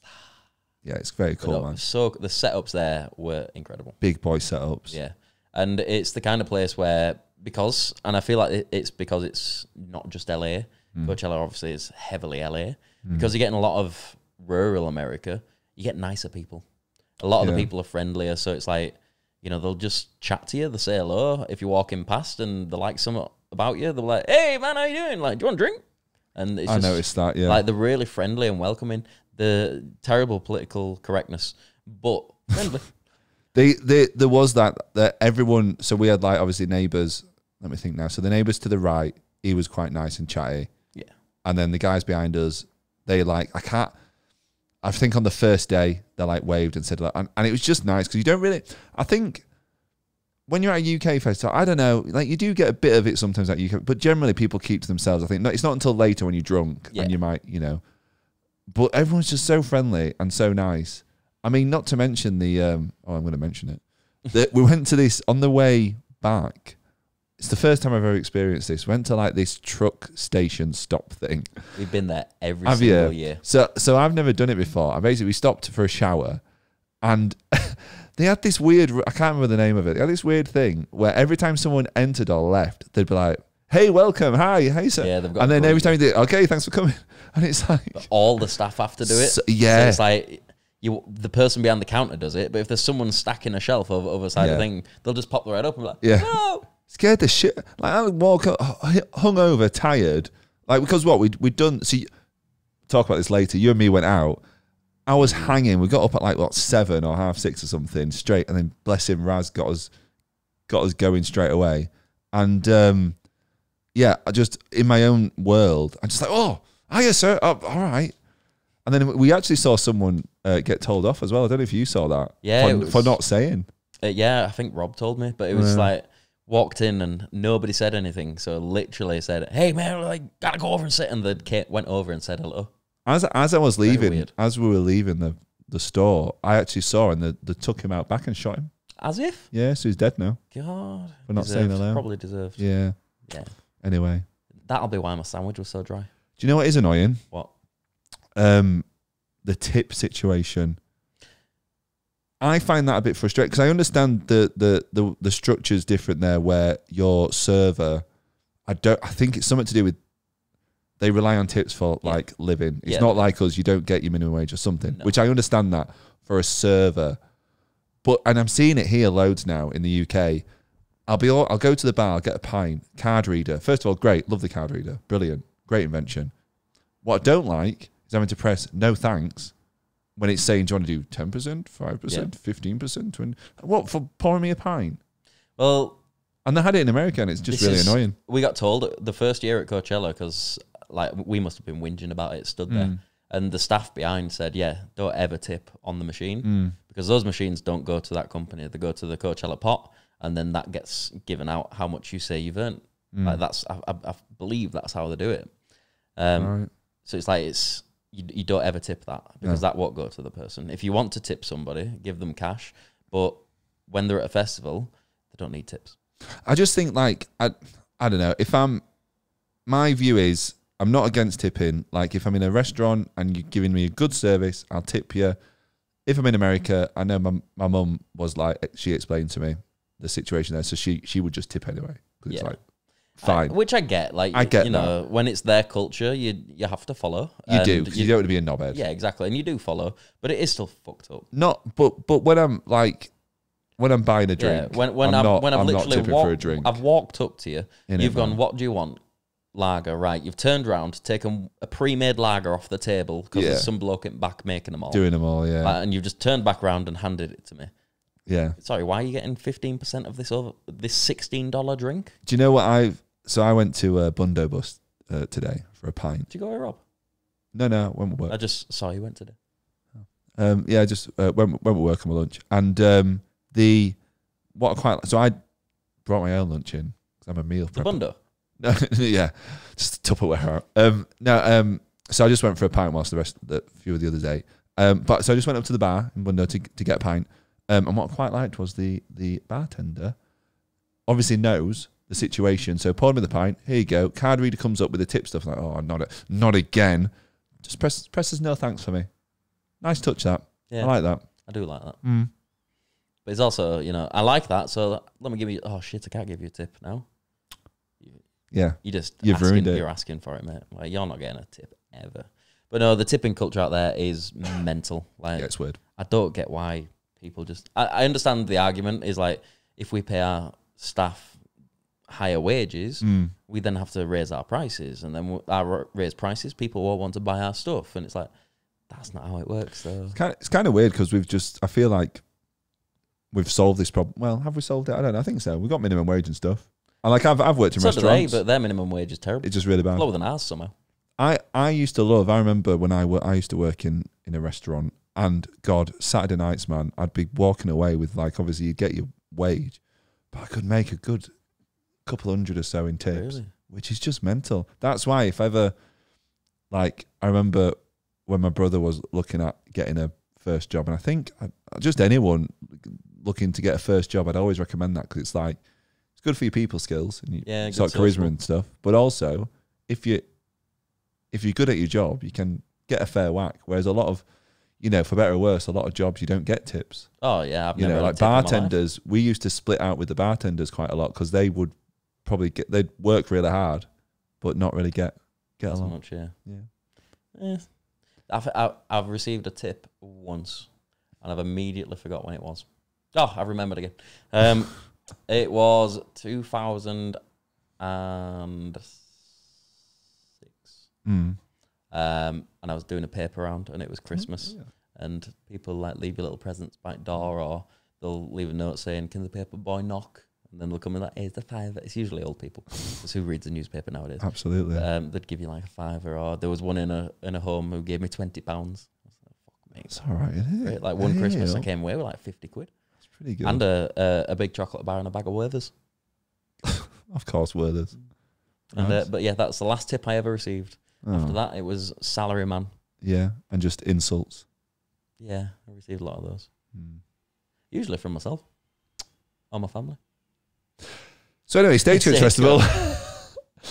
So where are we at now? So we've done the music. I couldn't fucking tell you. I couldn't even. I'll tell you what, we're really dragging this out. This is why I go granular, because then you're day by day, hour by hour, minute by minute, and everybody knows. Even if people think this is shit, we've had a great time. Even if people have got this far and think it's shit, you've watched it this far. Yeah, you might as well see how. Oh, we've got a big surprise at the end. Ooh, guess what it is? Ooh, I'm not telling you until the end when that's. Wait and watch and see. You can listen, but you won't see, audio wankers.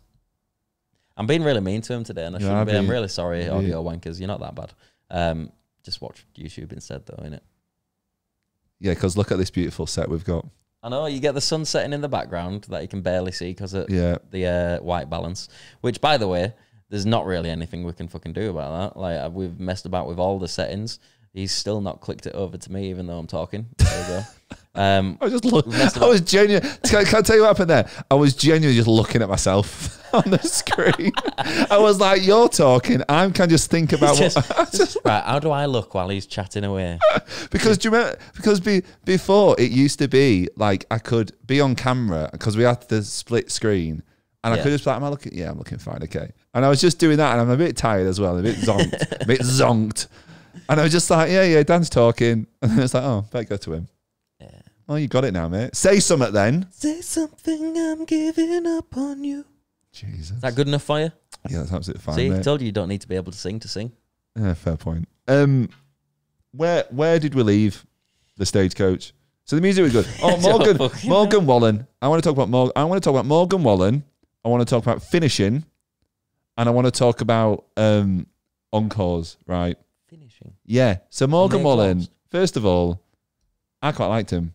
Yeah. I thought it was all right. You know, weirdly, the headline act of a festival was actually pretty good. Funnily enough. But I've never heard of him before. But God, ain't that some shit? And the one about drinking whiskey, I really like. So he did this thing that really annoyed me. I mean, it was fine. I'm probably just moaning for moaning's sake, but it's not like it's not like me at all, mate. We never moan. No, we never. He kept finishing his set, and like obviously the stage would go, the lights would go off or whatever. Then he'd come back out. And I was like, okay, cool, fine. And he'd be like with an artist or whatever. But Jelly Roll's there again. Of course. I actually don't think Jelly Roll went there. But then he must have done it about 4 or 5 times, where it's just all the lights off. Oh, he's back again. Song. All the lights off. Oh, he's back again. So, and I'm like, can you just... When you're as big as Mortgage Wallen, though. Wallen. You get your encore. And then you get your on-encore. Yeah. Then you're on-encore. Yeah. And then you're on-encore. Yeah. And then you're on-encore. It was nice to see him on Posty, though. I thought that was quite nice.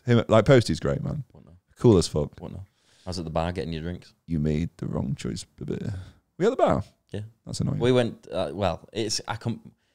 like halfway through him, we like needed toilet. So we all boggered off for a piss, tried to come back in. Boggered off. Just could not find you. Absolutely. Tough that. We were literally, so we're all spitting today, aren't we? So we all had our torches on. Not that it probably didn't help, but we're doing that, and I think Varley was on the phone maybe, and we're like staying near the TV and stuff. And we're like, come on. Yeah, like ages. And I we're scanning, like we were all like back to back, me, Vals and MB were like back to back, like scanning. Should have totem poled, put MB on his shoulders. Oh, my shoulders aren't that strong. What are you trying to say? Absolutely nothing, mate. I'm just saying I've got weak shoulders. He's a lovely, spriteful man who's lost a lot of weight. Do you know what? He's absolutely smashing it, isn't he? He's doing it better this time. He's not doing it as drastic. Because when you do it fast, it gains back fast. Absolutely. He's doing it much better this time. Yeah, he is. Yeah, the encores were annoying, but it was good. And yeah, Posty was good as well. Click. I've stopped talking now. Oh, thank you. Yeah, Posty were great. Like, annoyingly, I knew maybe two songs from his set. Like, yeah, it was not the ones I knew. No, he was playing a special country set, so it was. I fully expected to know barely anything, but still had a good time. You know, it's Posty. You can't have a bad time at Posty. No. But he played Brad Paisley. I'm Gonna Miss Her, which is one of my favourite country songs. What is it? It's the one where Brad is on about his wife said, "If you go fishing today, that's it, we're done." He's like, "Well, I'm gonna miss her when I get home." Because he's gone fishing. So he's just like accepted. Yeah, he's just like, that's what. Fuck this, I'm off fishing. I'll deal with it when I get back. And he's like, right now I'm on this lake shore and I'm sitting here alone, and it's just, and I'm sure gonna miss her. Sounds like bliss. When I get home. And it's just that song's great. That was one of the first. In fact, Posty did 3 songs a couple of years ago. It's like 3 country songs. Must have been COVID times, and that was one of them. And ever since then, I've fucking loved that song, and I was so happy he played it. And Brad Paisley came out with him to play it. Oh, did he? That's cool. But every other song, yeah, no. Yeah. I enjoyed it, but I must admit, like by the end, I feel like I didn't enjoy it as much as I could have done because I was just knackered. Been stood up all day. I was tired. I was kind of sobering up a bit. And then was that the night we went to Saturday? Was that the Sunday? No, that was Saturday. That was that Saturday. Night. So what night did we go to? Who was playing when we went to? I can't remember. Was it? No, it wasn't Nickelback. No, it was it? No, it wasn't. Nickelback was Nickelback were first late night. Yeah. Which was that Thursday night or Friday night? It was Friday, wasn't it? So we did No, because I left Nickelback early. I don't know. I was with Chalk chatting up that last. Oh, I'm so confused. He wasn't chatting up that last. No. I wasn't chatting up that last. I'm getting mixed up now. But anyway, you and me went to because I can't remember who we saw. We saw someone, and then it ended up being just us two, but I can't remember how. And then we went back to the RV, and we're like, we're gonna go back out. We're gonna go back out. That was the first night. Was that? Because that was the night we came back. No, it was I think it was the night. It was Saturdays. Anyway, don't matter. Point of the story is, me and Dan end up out, and then we went back to the RV. And we're like, right, is anyone coming out? We're going out. We'd been walking back to the RV, hyping ourselves up. Like, we're gonna get some drinks. We're gonna have a big old piss, and we're gonna go back out. And got back in. Everyone's just like making food. Yeah, everyone's like clocking off for the night. Sat there, chomping on pizzas. We tried to. I think there was a bit of a twinge from Rob, but then that quickly died out. He's the one to get. He's the one to get. You get him on board, and you might get a few more. Yeah, you might get a few stragglers, but and then went back to the Saddle, which was just this like, it was, because you said it was there, it's like there for Coachella as well. Yeah. And it's just like this like little caravan DJ doodad with it's like a big gazebo type deal in the RV area. But he was just playing great songs. Yeah, really well. And just dusty as fuck. Really dusty. But it was me and Dan, a great time. We got chatting to some Americans, I think a couple of people. Was that the night that, I think it was Swedish. There was some long blonde-haired lad, and he just got chatting to us, and then we were trying to do the cha-cha slide, and apparently, like when it does the cha-cha now, y'all, you're supposed to turn. So I didn't know that. But then everyone around us was telling us to do it, this lad included, and then some woman up opposite side of us, and then it stopped. Everyone went back to dancing to normal, and then all of a sudden, he just pulled. Yep, he just pulled a lovely girl. And that was it. And that was it. We were chatting to it. We were literally chatting to him for most of our time there. And then a good half hour at least. It felt like ages for me, but I was very drunk. Well, the final set started at 11, and that place closes at 2. So, okay. So it's not okay. Fair enough. It's not that long. But we were having a lovely chat with him, and then it was like blinking, you miss it, and suddenly he's just chatting to this girl. The next thing I know, she's riding his bike or something. Yeah. Do you remember? Literally sat on his handlebars as he fucks off into festival grounds. It was very cool. Nice lad in his he had like hunter's camo stuff on, didn't he? When we noticed the mating dance of the Americans. So this is very interesting. I could not believe some of the confidence I was seeing of just like lads just going up to girls And it was one of them where it was almost like something you'd see on the Discovery Channel, where it's just like do a little hip, a little hello, and then it's like they'd either swim away or they were in. Yeah, and everyone was getting in. It's just mad, isn't it? Yeah. It's so my dad's into rockabilly, and when you go to a rockabilly gig or whatever that they have, like there's portions between the bands where they'll put on just some generic like country song or some shit like that, and it's for people to get up and do some kind of line. It's like line dancing. Yeah. But everyone knows this same dance. All the women get up and do the dance, and it's like the single women get up and do the dance. Pheromones, and then it's flying. Like they're flaunting it, and then like at a certain point, it's time for the men to come in, and the men just go in and find the ones that they want, dance with them, and if they want to dance, they'll dance. If not, they'll move to the next. And it was very much like that. Cool. So that's probably come from the same place because rockabilly has a huge American background. Yeah. Like it's just. Bring back the. Do you remember the traffic lights on student nights out? God, yeah. Do you remember that? That one. I mean, I never went on a student night out because I was never a student. But let's go on student of life. Listen. But yeah, it's really weird little mating dance that they have, and they can be the ugliest bloke. Like it can be a proper Razzie level lad, and he'll just see a group of gorgeous girls, and he'll just go and dance at side of them and be like boogieing and like, "Hey girl." And they'll look at him, and they'll look away, and they'll just keep dancing with himself. Yeah. And he's like, okay, and he'll just move to the next group of girls. And confidence. It was genuinely like it's like a mating dance. It was really so weird. It was very interesting to watch. So next year I know what to do. Yeah. See a group of lads dancing, like wiggle over and be like, hello. Yeah, do that voice as well. Yeah, it sounded slightly German. I've come to a festival. Jake got mixed up for Nate Smith. I don't know who that is. So Nate Smith, he was playing. Is he anything like Nate Dogg? No, he was playing and he'd finished his set. So then me, Jake, and Raz went to the bar, and we're walking down, and this girl like shot up, quick as anything. Well, I would if Jake were walking towards me. Absolutely, because you'd be scared for your safety. Yeah. And she came running up to us. She's like, "Oh, great set, and all this." And I was like, "Oh, thank you." And he's like, "Oh, really? Oh, really? Irish accent?" Oh, really? Yeah. So really she was. I'm butchering this story, but basically, she seemed to think, first of all, that Varley was Nate Smith. Second of all, that he was Nate Smith doing an Irish accent, even though he's not even Nate Smith and he's not even Irish and he wasn't doing an Irish accent. And it was just really bizarre because she ran up, she was so excited, like, "Oh, great show! Oh, I love you, this song or whatever." But then she was like, "Really, Irish accent?" Like she was almost offended by him putting on it. Like it was just really a bizarre thing. And then Varley did a good job of just like playing along with it, and then she just ran off, and it was like such a bizarre little interaction, really strange. How peculiar. Yeah, very odd. Have to look up who Nate Smith is. It was all right. He did. He's the one who did a cover of Foo Fighters. I don't know if you saw. Oh yeah, Rob and me at the bar, but we came back during. Yeah, not bad that. It wasn't bad at all. Yeah. There was so many artists I just didn't know about that I wish I would have known, because probably some really good music there. Like I'm genuinely surprised how much I like country. I thought it was going to be one of those where like I like the bangers, but everything in between is just going to be utter shite. Like proper, just American. Like I'm going to sing about whiskey and beer and women, and that's it. Because that's what country I've always viewed it as. Yeah, but it's not. There's so many heartfelt stories in songs, and there's so much sadness in there. And I fucking love a sad song. I love a cry.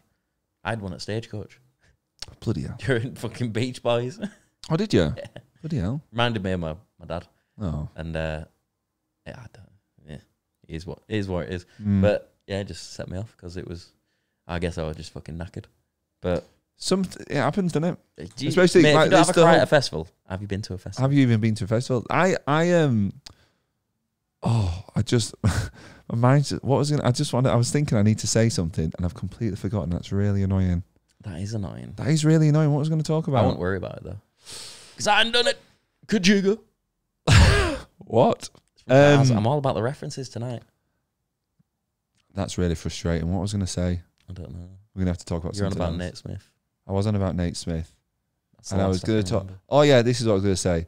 I was going to say. So I do like that. I do like the stories, but there is definitely a theme, right, of long-necked beer bottles, truck beds, country girls, whiskey. It's just easy. Like, it's just easy references to blop, blop, blop, blop. Yeah. So I know my fans like this. Yeah. So I'm just going to, drinking whiskey. Yep. Out on the rye, circling the veld with my long neck beer. Yeah. Girl in my truck bed. What more could I want? Yeah. She's tied up. Oh, I think she's escaped. I'm going to get her. That took a dark turn. Jesus. Hey, listen. She was just chilling when I was there. Hey, that's country. That's tailgating, man. Woo! I woke from the wrong side of the truck bed this morning. No, but the music was really fucking good. Genuinely impressed by that.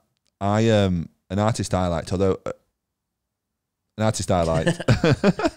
clicky. clicky, clicky. Oh, God. The people who are listening to this won't have a clue.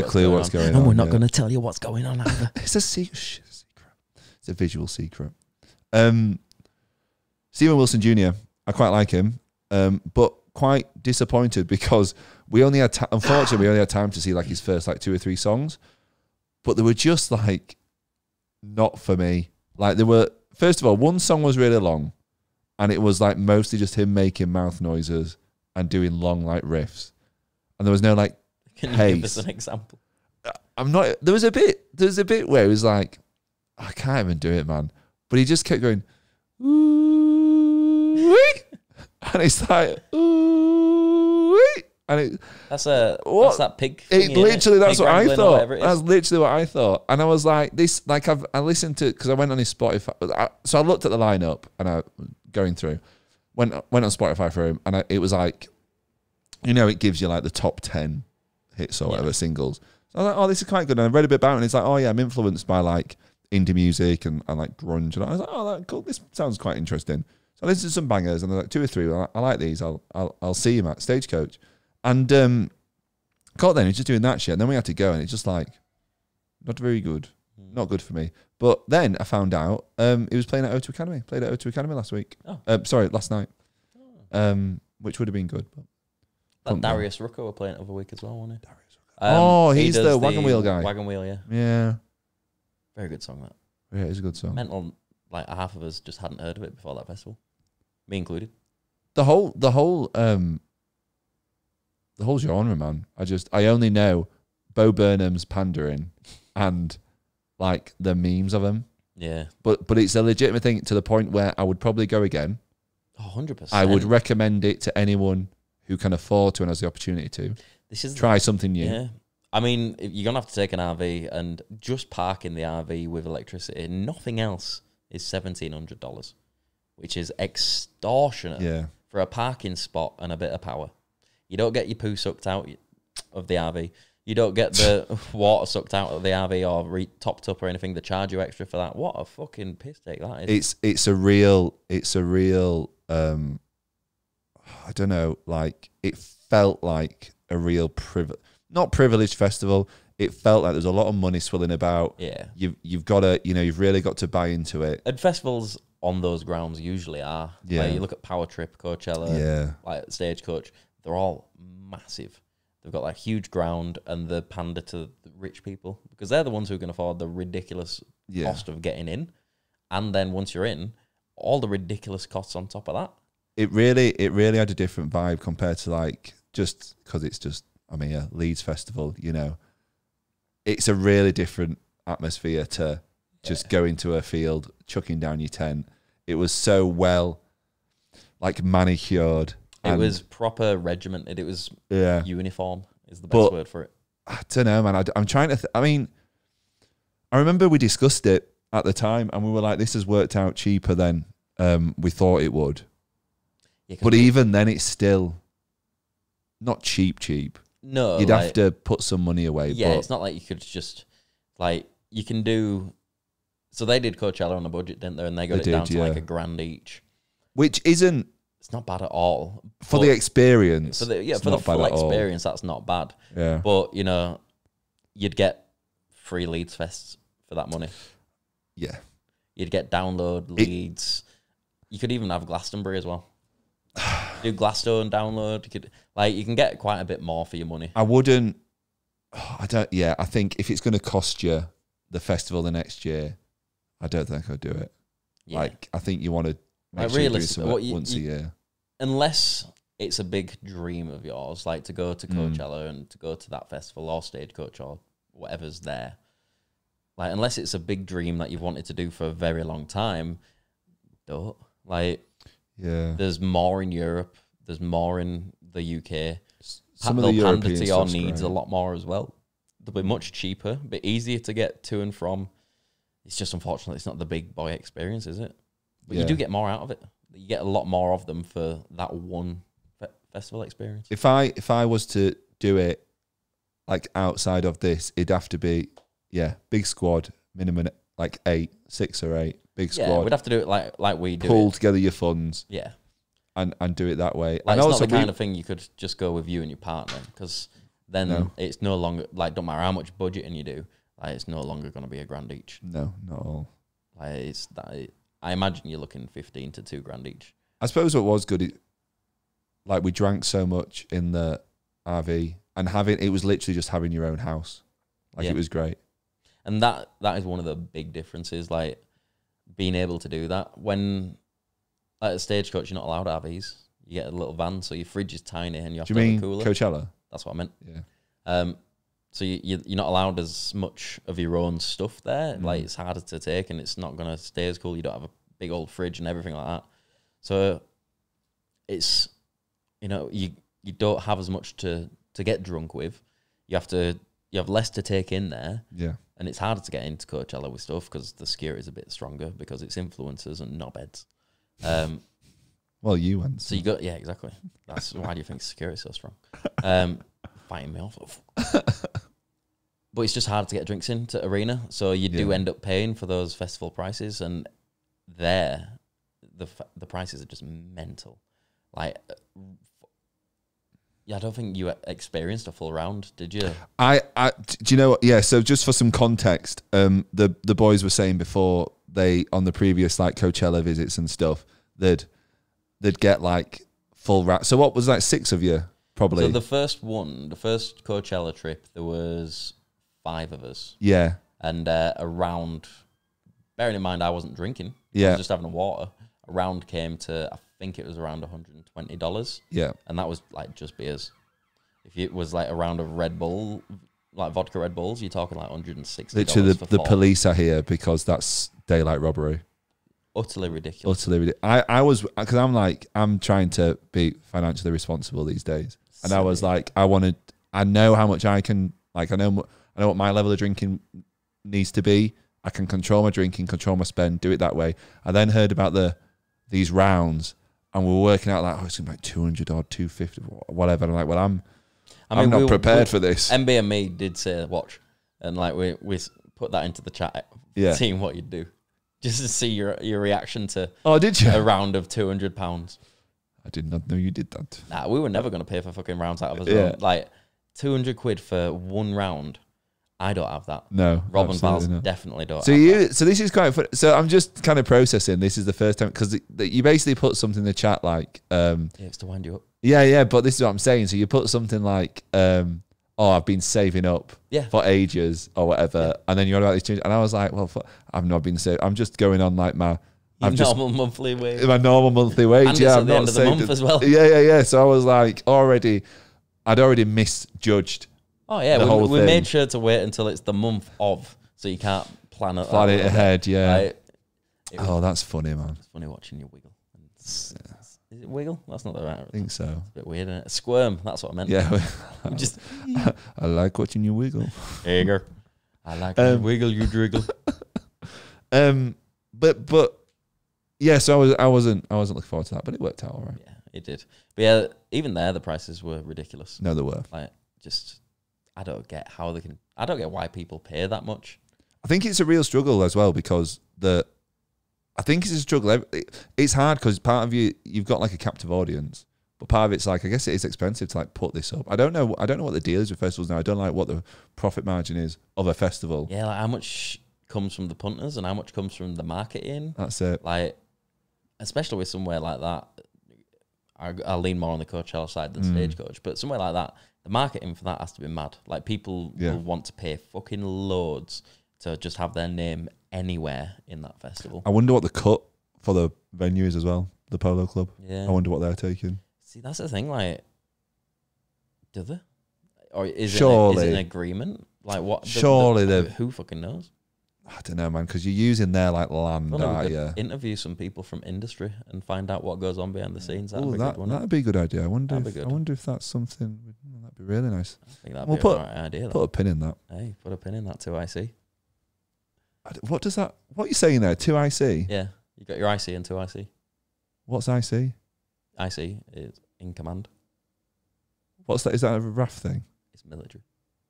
You got your person in command, then you got your second in command. 2IC. We've never heard that. No.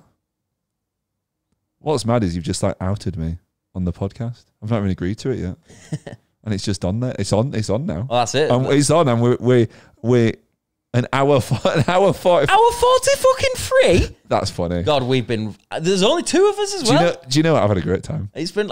This is nice. They always perk me up to a podcast. Yeah. I'll come into it and I might be a bit tired or a little bit lethargic and thinking, can I be arsed watching Ben not click on time? But then halfway through, it's just first command is get rid of this shit. Wank that, innit? Yeah. But like halfway through, I'm just like happy, and I'm chatting with one of my fucking best mates. And what more could I want? I'm sat here having a good time. This briefly alluded to it before, but this podcast came about as such. So we basically were like, right, we got to get a what went down done, and we're struggling for like availability. Like I wasn't available, or Dan wasn't available, or Raz wasn't available, but everyone wasn't available because ideally you want to get 4 people in, and it was just getting to the point where it was like, I mean, when did we get? It was like 2 weeks ago, 3 weeks ago, something like that. We got back in April. Okay, right, yeah, there you go. So we got back in there, and we're just like, right, we need to get this done. And then it's just me and Dan were like, right, let's just do it. Yeah. And I was a bit worried. I was like, oh, can we get an hour? Well, that's the thing. Like I've always, when I was in charge of it, I always wanted 3 minimum. I never wanted 2 because I just never viewed it as good enough. Yeah. I always wanted more of us because to me, more of us is better for them. You know, I agree with people that. At home want to see the group. They don't want to see if they want to see individuals, go and fucking look at my Instagram or some shit. Yeah. But I think it's more takes as well. It's quite nice exactly. to get. And there's more people to give stuff and to come up with like bits that they remembered that you might not have done. Yeah, exactly that, yeah. But on the other hand, it's so much easier talking to one person than having Raz constantly butting over everything you say. And then when he's butted in, you're like, all right, I'll hold on a second until he's finished and then I'll start talking. But when just before he's finished talking, Rob butts in. Yeah. Then Rob's chatting away and it's like, oh, fuck's sake, I got to wait. And then Jake butts in and it's like, it just never fucking ends. So it's interesting you should say that. So I've read some of the comments of previous poddies, and people don't. I think people have said like it's fine now, but I think in the earlier days, I think we did used to speak over, like people would speak over people sometimes, and I think it is quite hard because it's like you don't because if there's 4 of you, you want to like get your point across. If you because I'm like, right, I've got something I want to say, but then it's knowing when to interject. But not have dead air, and you also might not be the only person to have something to say. Yeah, so exactly that. You've got to get it in first. Yeah.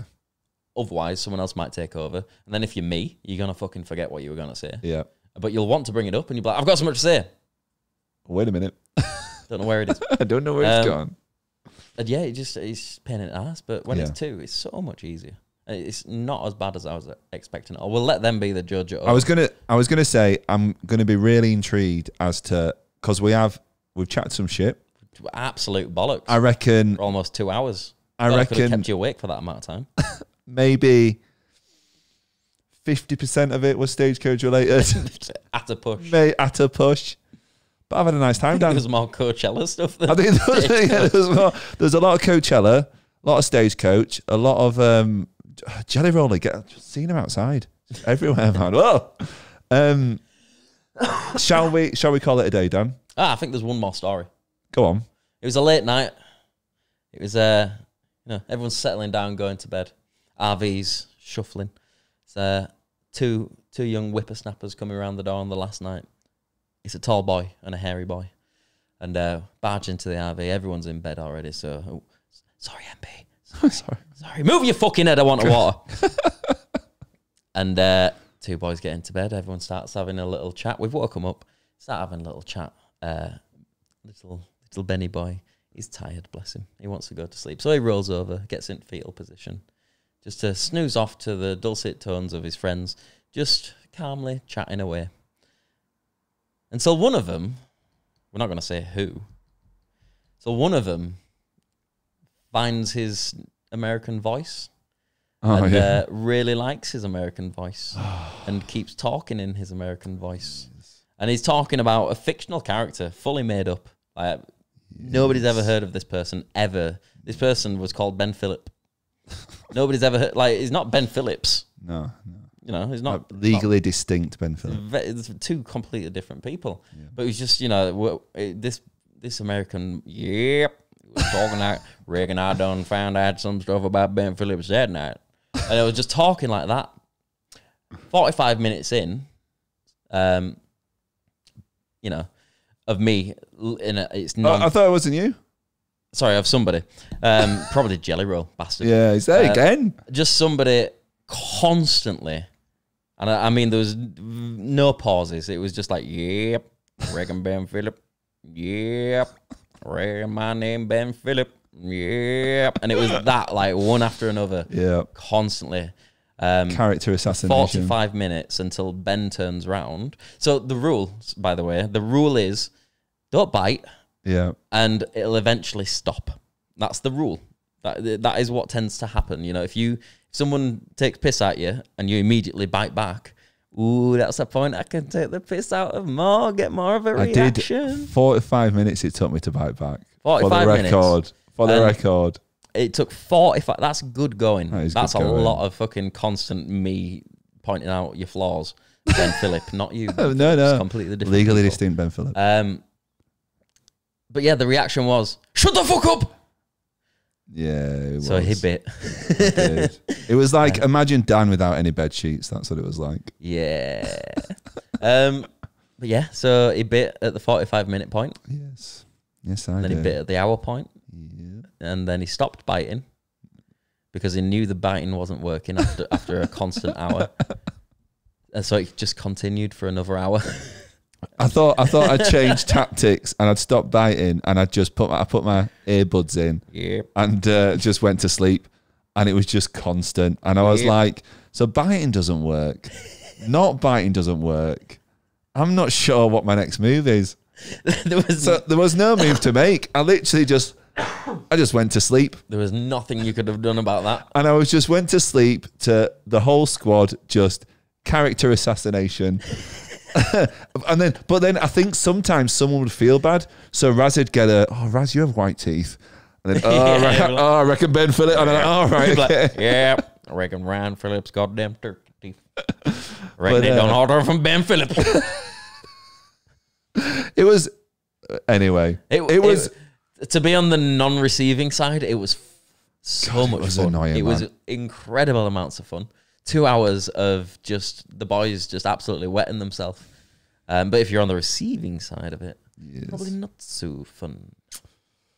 But that was the ending night. We really good finish for me. Really good end to the festival. That was so we'd got in at 2.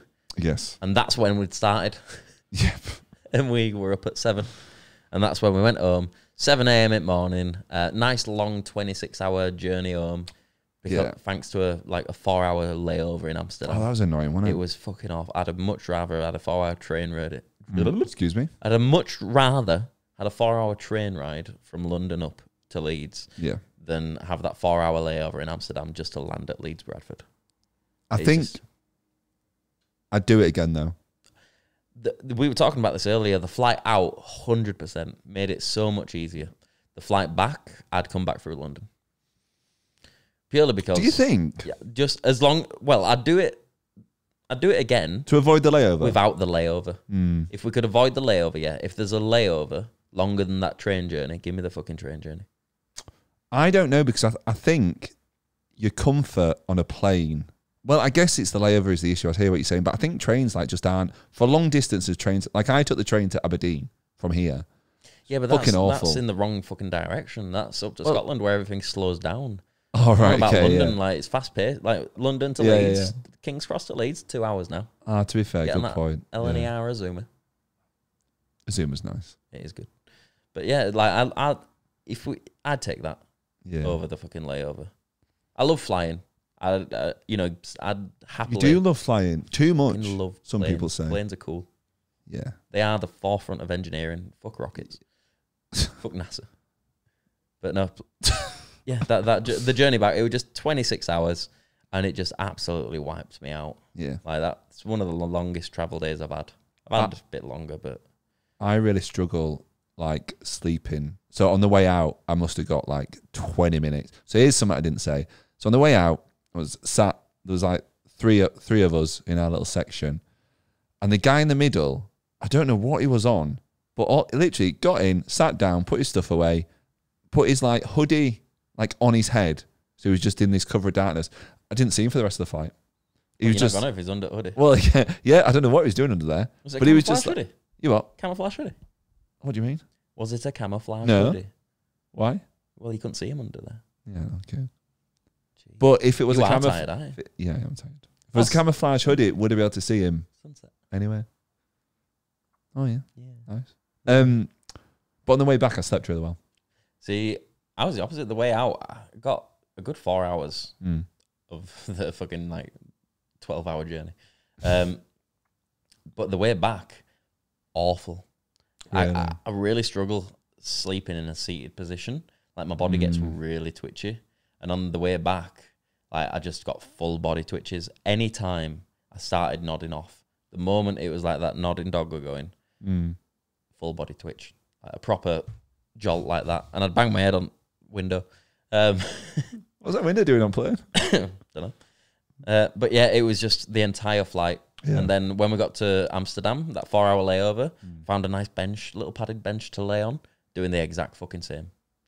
And then I got on the next flight doing the exact fucking same. There's nothing worse. I mean, there's a lot of things worse, but I hate when you're in a position where you're just like, you just want to get to bed. I think like it happens to me all the time at festivals where I'm just like, generally festivals are okay because I'm usually quite drunk. Yeah.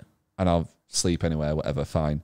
But if you ever just can't get to sleep like in 15 minutes or for whatever, or if like you get woken up in the morning and it's too early and the rest of the squad's asleep and it's just, what do I do? It's too cold to sit outside. I'm uncomfy on my bed. Yeah. Just shit like that where I just want to be home. I really just like, it's so annoyed at the circumstance of what I'm in. Especially when someone's kept you up for 2 hours later than you want to be. Yeah, reckon that. Yep. Reckon that. Danny Witt. Reckon that. Danny Witt. Danny Weil. Oh, so Weil. Danny Weil. Sorry, mate. I reckon that Danny Weil's a cheeky little boy. He like to play some joke in that Ben Phillips. Not you, Ben Phillips. No. Just Ben Phillips. Legally distinct Ben Phillips. Yep. I think it's probably about. No, Dan, we're on 1 hour 57. I want to get to 2 hours, please. What do you want to do for 2 minutes and 10 seconds? I'll tell you what we're doing to do. I'm going to click first. I would be interested to know if people enjoyed this, because generally I think the poddies, they're about an hour 15, generally. I used to keep them somewhere between an hour and a half. Yeah. Because, don't get me wrong, I fucking love long form. Like, give me a 2-hour podcast every day a week. Because podcasts for me are when I listen to them at work. Yeah, same. It's not like I wouldn't come home from work and put on a podcast and listen to it attentively. Yeah. It feels just weird. like background noise, isn't it? Yeah, it's just like listening to like your mates talk while you're doing something. Yeah. That's what it is for me. So it's like I feel like long form is much better than short form. And I think as well, because me and Dan were chatting, and one of the things I quite like is like we do the what went downs. I think people like seeing that. But I think as well, people also like the general chit chat. So maybe like splitting those out. I feel like this one was kind of a bit of both. Yeah. And I wonder if would people rather we focus on the festival and, okay, this is a what went down episode and keep the general stuff to something else. Or do people like that? Yeah, I'd rather have a longer episode where the guys just like meander through. Yeah. And like, I don't know, it's just interesting because I think... Issue is though, like... We don't know what people like. But the people don't know what they like either. Like, there's an age-old saying that Rob constantly fucking says. Go on. If you asked people what they wanted, they'd have said faster horses. Not cars. I wonder where he Googled that from. He probably found it on Wikipedia. Quite funny though. That man loves Wikipedia. Does he? Yeah. So every time we go to a new place, so if we're in a restaurant, a bar, anything, literally anything, if we're in it, he's gonna Wikipedia it just to read up on it. That's funny. And he does it with everything. Mad. Like he's a strangely informed man. But he's informed from a website that you or me could go on and change. That's a good point, Dan. And that takes us very nicely to 1 hour 59 and 53, 54, 55 seconds. You're not going to finish the last 5? No, I don't want to. Keep them wanting more. Right, 2 hours finished. Bye. No, we're not doing that. I enjoyed that, Dan. Yeah, we're good. It was nice. I keep coughing. I hope you enjoyed. Look at him cough, everybody. From the audio cough. listeners. Billy. Cool. Well, that was Stagecoach. Yeah, that was Summit. That was Summit. 2 hours of Summit. Hope you liked it. I definitely fucking did. But the lights are going out. We're getting grainier and grainier. Yeah. Darker. You can see the lovely sunset. I need my dinner and to go to bed. Oh, yeah, dinner. I ain't had dinner. Nope, not had dinner. I can't be. It's fucking, what time is it? It's 9. Yeah, I might late, innit? I might just have a bacon sarnie. I know I you just have a cup of tea. Oh, I had a cup of tea yesterday. Cup of tea and sleep. I had a cup of tea. I can't believe it's 9. It is mad. Can't believe we're still talking and we've gone over 2 Yeah, all right, let's call it. So you might see me again, you might not. We'll see. I mean, I hope so. You're fucking 2IC. Maybe. Anyway, have a good evening, everybody. Thanks for listening. I've been Ben. He's been Dan. Yep. See you later. This isn't how I normally look. This isn't my normal body. That's an atrocious view. It's a bad do. It does not look right. The extra amount of gene I've got. You got a lot of gene on the front and there. then there's too much t-shirt at the same time. Oh, look at the belly. It's about belly. Jesus. Belly. Look at that belly. This is a serious media production, mate. Is it? Yeah. Oh, fine. Bye, everybody. Bye. See ya. Press the button. Stop the fucking recording.